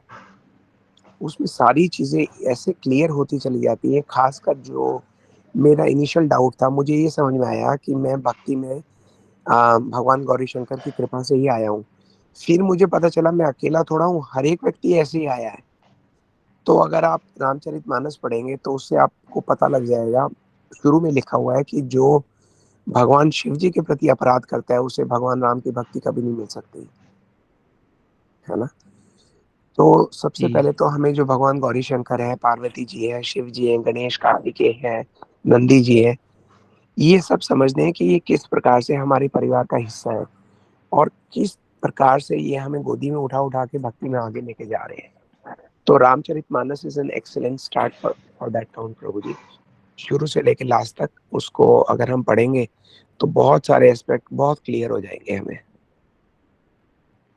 ओके। आज की जो कथा, मुझे ये समझ में नहीं आ रहा था कि क्या बोला जाए, क्योंकि देखने को तो टेक्निकल चीजें बहुत हो सकती थी, हम एक एक नाम की व्याख्या कर सकते थे, वो मेरे जैसे व्यक्ति के लिए बोरिंग हो जाता है।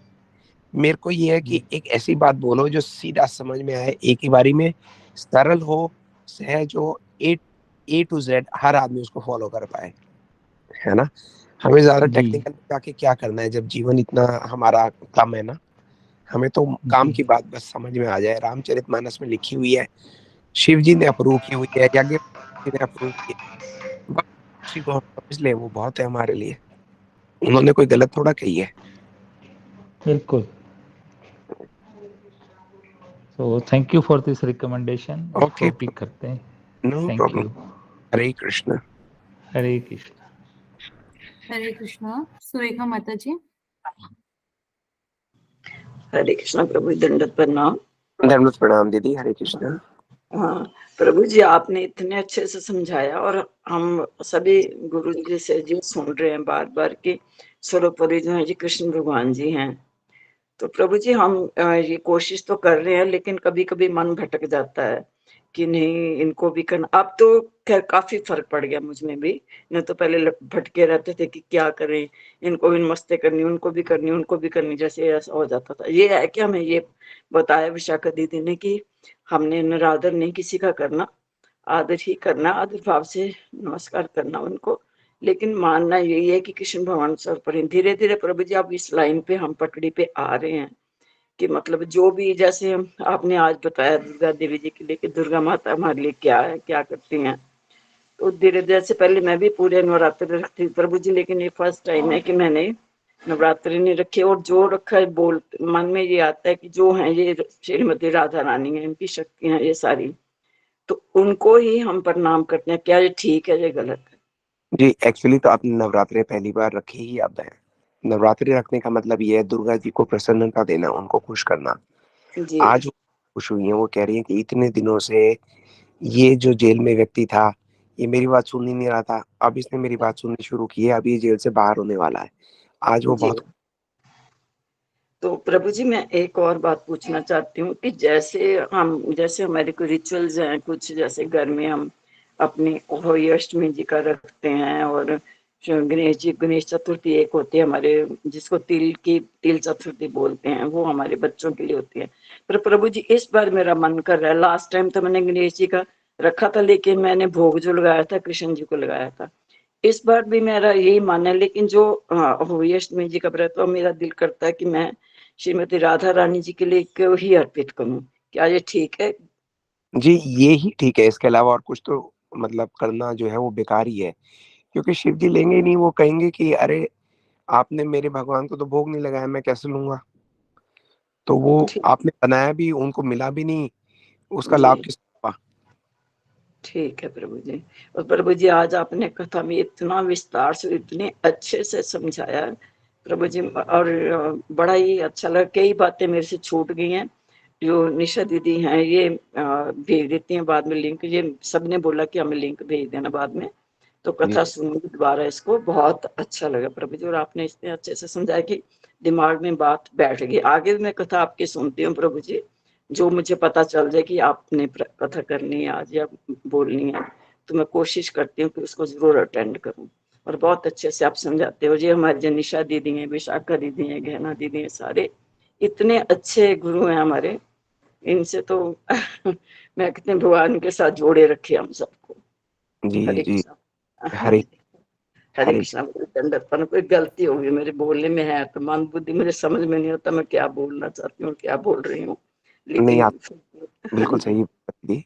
आपने बस एक चीज जो है वो आपने जैसे बोला, निशा दीदी, विशाखा दीदी, गौरप्रिया दीदी, बाकी सब लोग वो हाँ गुरु, क्योंकि वो सही में बहुत अच्छे भक्त हैं, आपको आगे बताना भी चाह रहे हैं। हाँ मैं जी मैं एक पतित जीव हूँ। मैं तो क्या बताऊं, कुछ भी नहीं कर पा रहा हूँ, इसलिए मैं, आप मुझे क्षमा कीजिएगा, लेकिन कोई भी आदर भाव मैं ग्रहण नहीं कर सकता। मैं उसे अपने गुरु जी के चरणों में रख तो सकता हूँ, लेकिन मेरा ये एक कर्तव्य है आप लोगों को ये बताना कि मैं कोई उच्च वैष्णव वगैरह कुछ भी नहीं हूँ।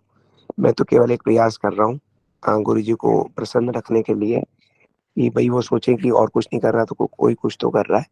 लेकिन आप प्रभु लोग, जी। हाँ सॉरी चलिए आपको वो टोक। हाँ बस इतनी बात थी, उसको हम आगे नहीं लेके जाएंगे। हाँ लेकिन जी हर व्यक्ति को पता होना चाहिए कि वो स्वयं को इतना आदर का अधिकारी ना समझ ले कि उसका पतन हो जाए। तो in my case I am very very clear. आप हाँ जी आशीर्वाद दीजिए, प्रार्थना कीजिए हमारे लिए, वो उससे हमें बहुत प्रसन्नता होगी। प्रभु जी, हम भी आपके प्रार्थना तो हम करते हैं आपसे कि जी, आप हमें आशीर्वाद हम भी दें कि हम इस लाइन पे चल पाए। कि जी हम कोशिश तो भी करते हैं लेकिन चल नहीं पाते। और जिस प्रभु जी हमने आप लोगों से सभी गुरु जी से सुना हुआ है कि तुरंत भी सुनी चेन करो सैशुना, अमान ने मान दिया कीर्तनीय सदा हरि। ये मैंने हम आप लोगों से सुना। तो प्रभु जी मैं तो कहती हूँ कि आप सब हमें आशीर्वाद दीजिए, हम सबको दीजिए ताकि हम इस रास्ते पर ठीक तरह से चल पाए।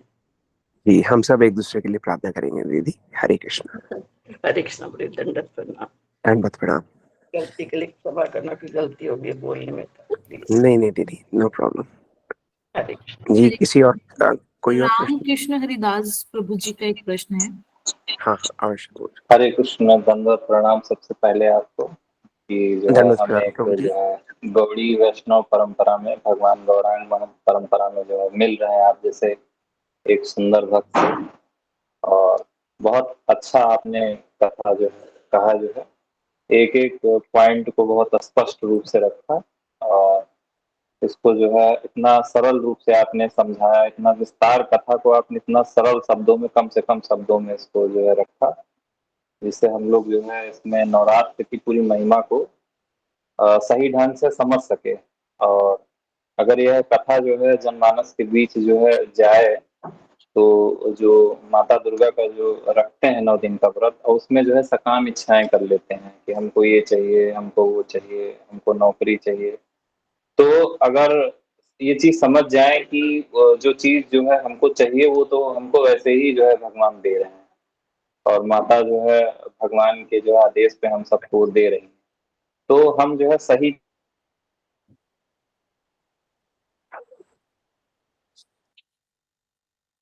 कि जो है हम लोग जो है जन्मांतर से यहाँ फंसे हुए हैं, और हम वो चीजें मांग रहे हैं जिससे हमारा और ज्यादा जो है बंधन बढ़ रहा है।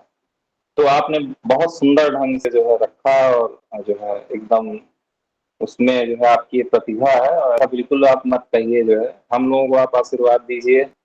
आप जो है उच्च हैं, और जो है बहुत सुंदर आपका जो है हमने सुना जो है कथा आपका। और हम सबको आशीर्वाद दीजिए कि जो है हम लोग भी जो है थोड़ा अपने हृदय को जो है शुद्ध करके जो है थोड़ा भक्ति भाव में आगे बढ़ सकें। दंडवत प्रणाम आपको। हरे कृष्ण। हरे कृष्ण प्रभु जी, दंडवत प्रणाम। जी देखिए, ये वैष्णव की परिपाटी होती है कि वो दूसरे का उत्साह बढ़ाता है।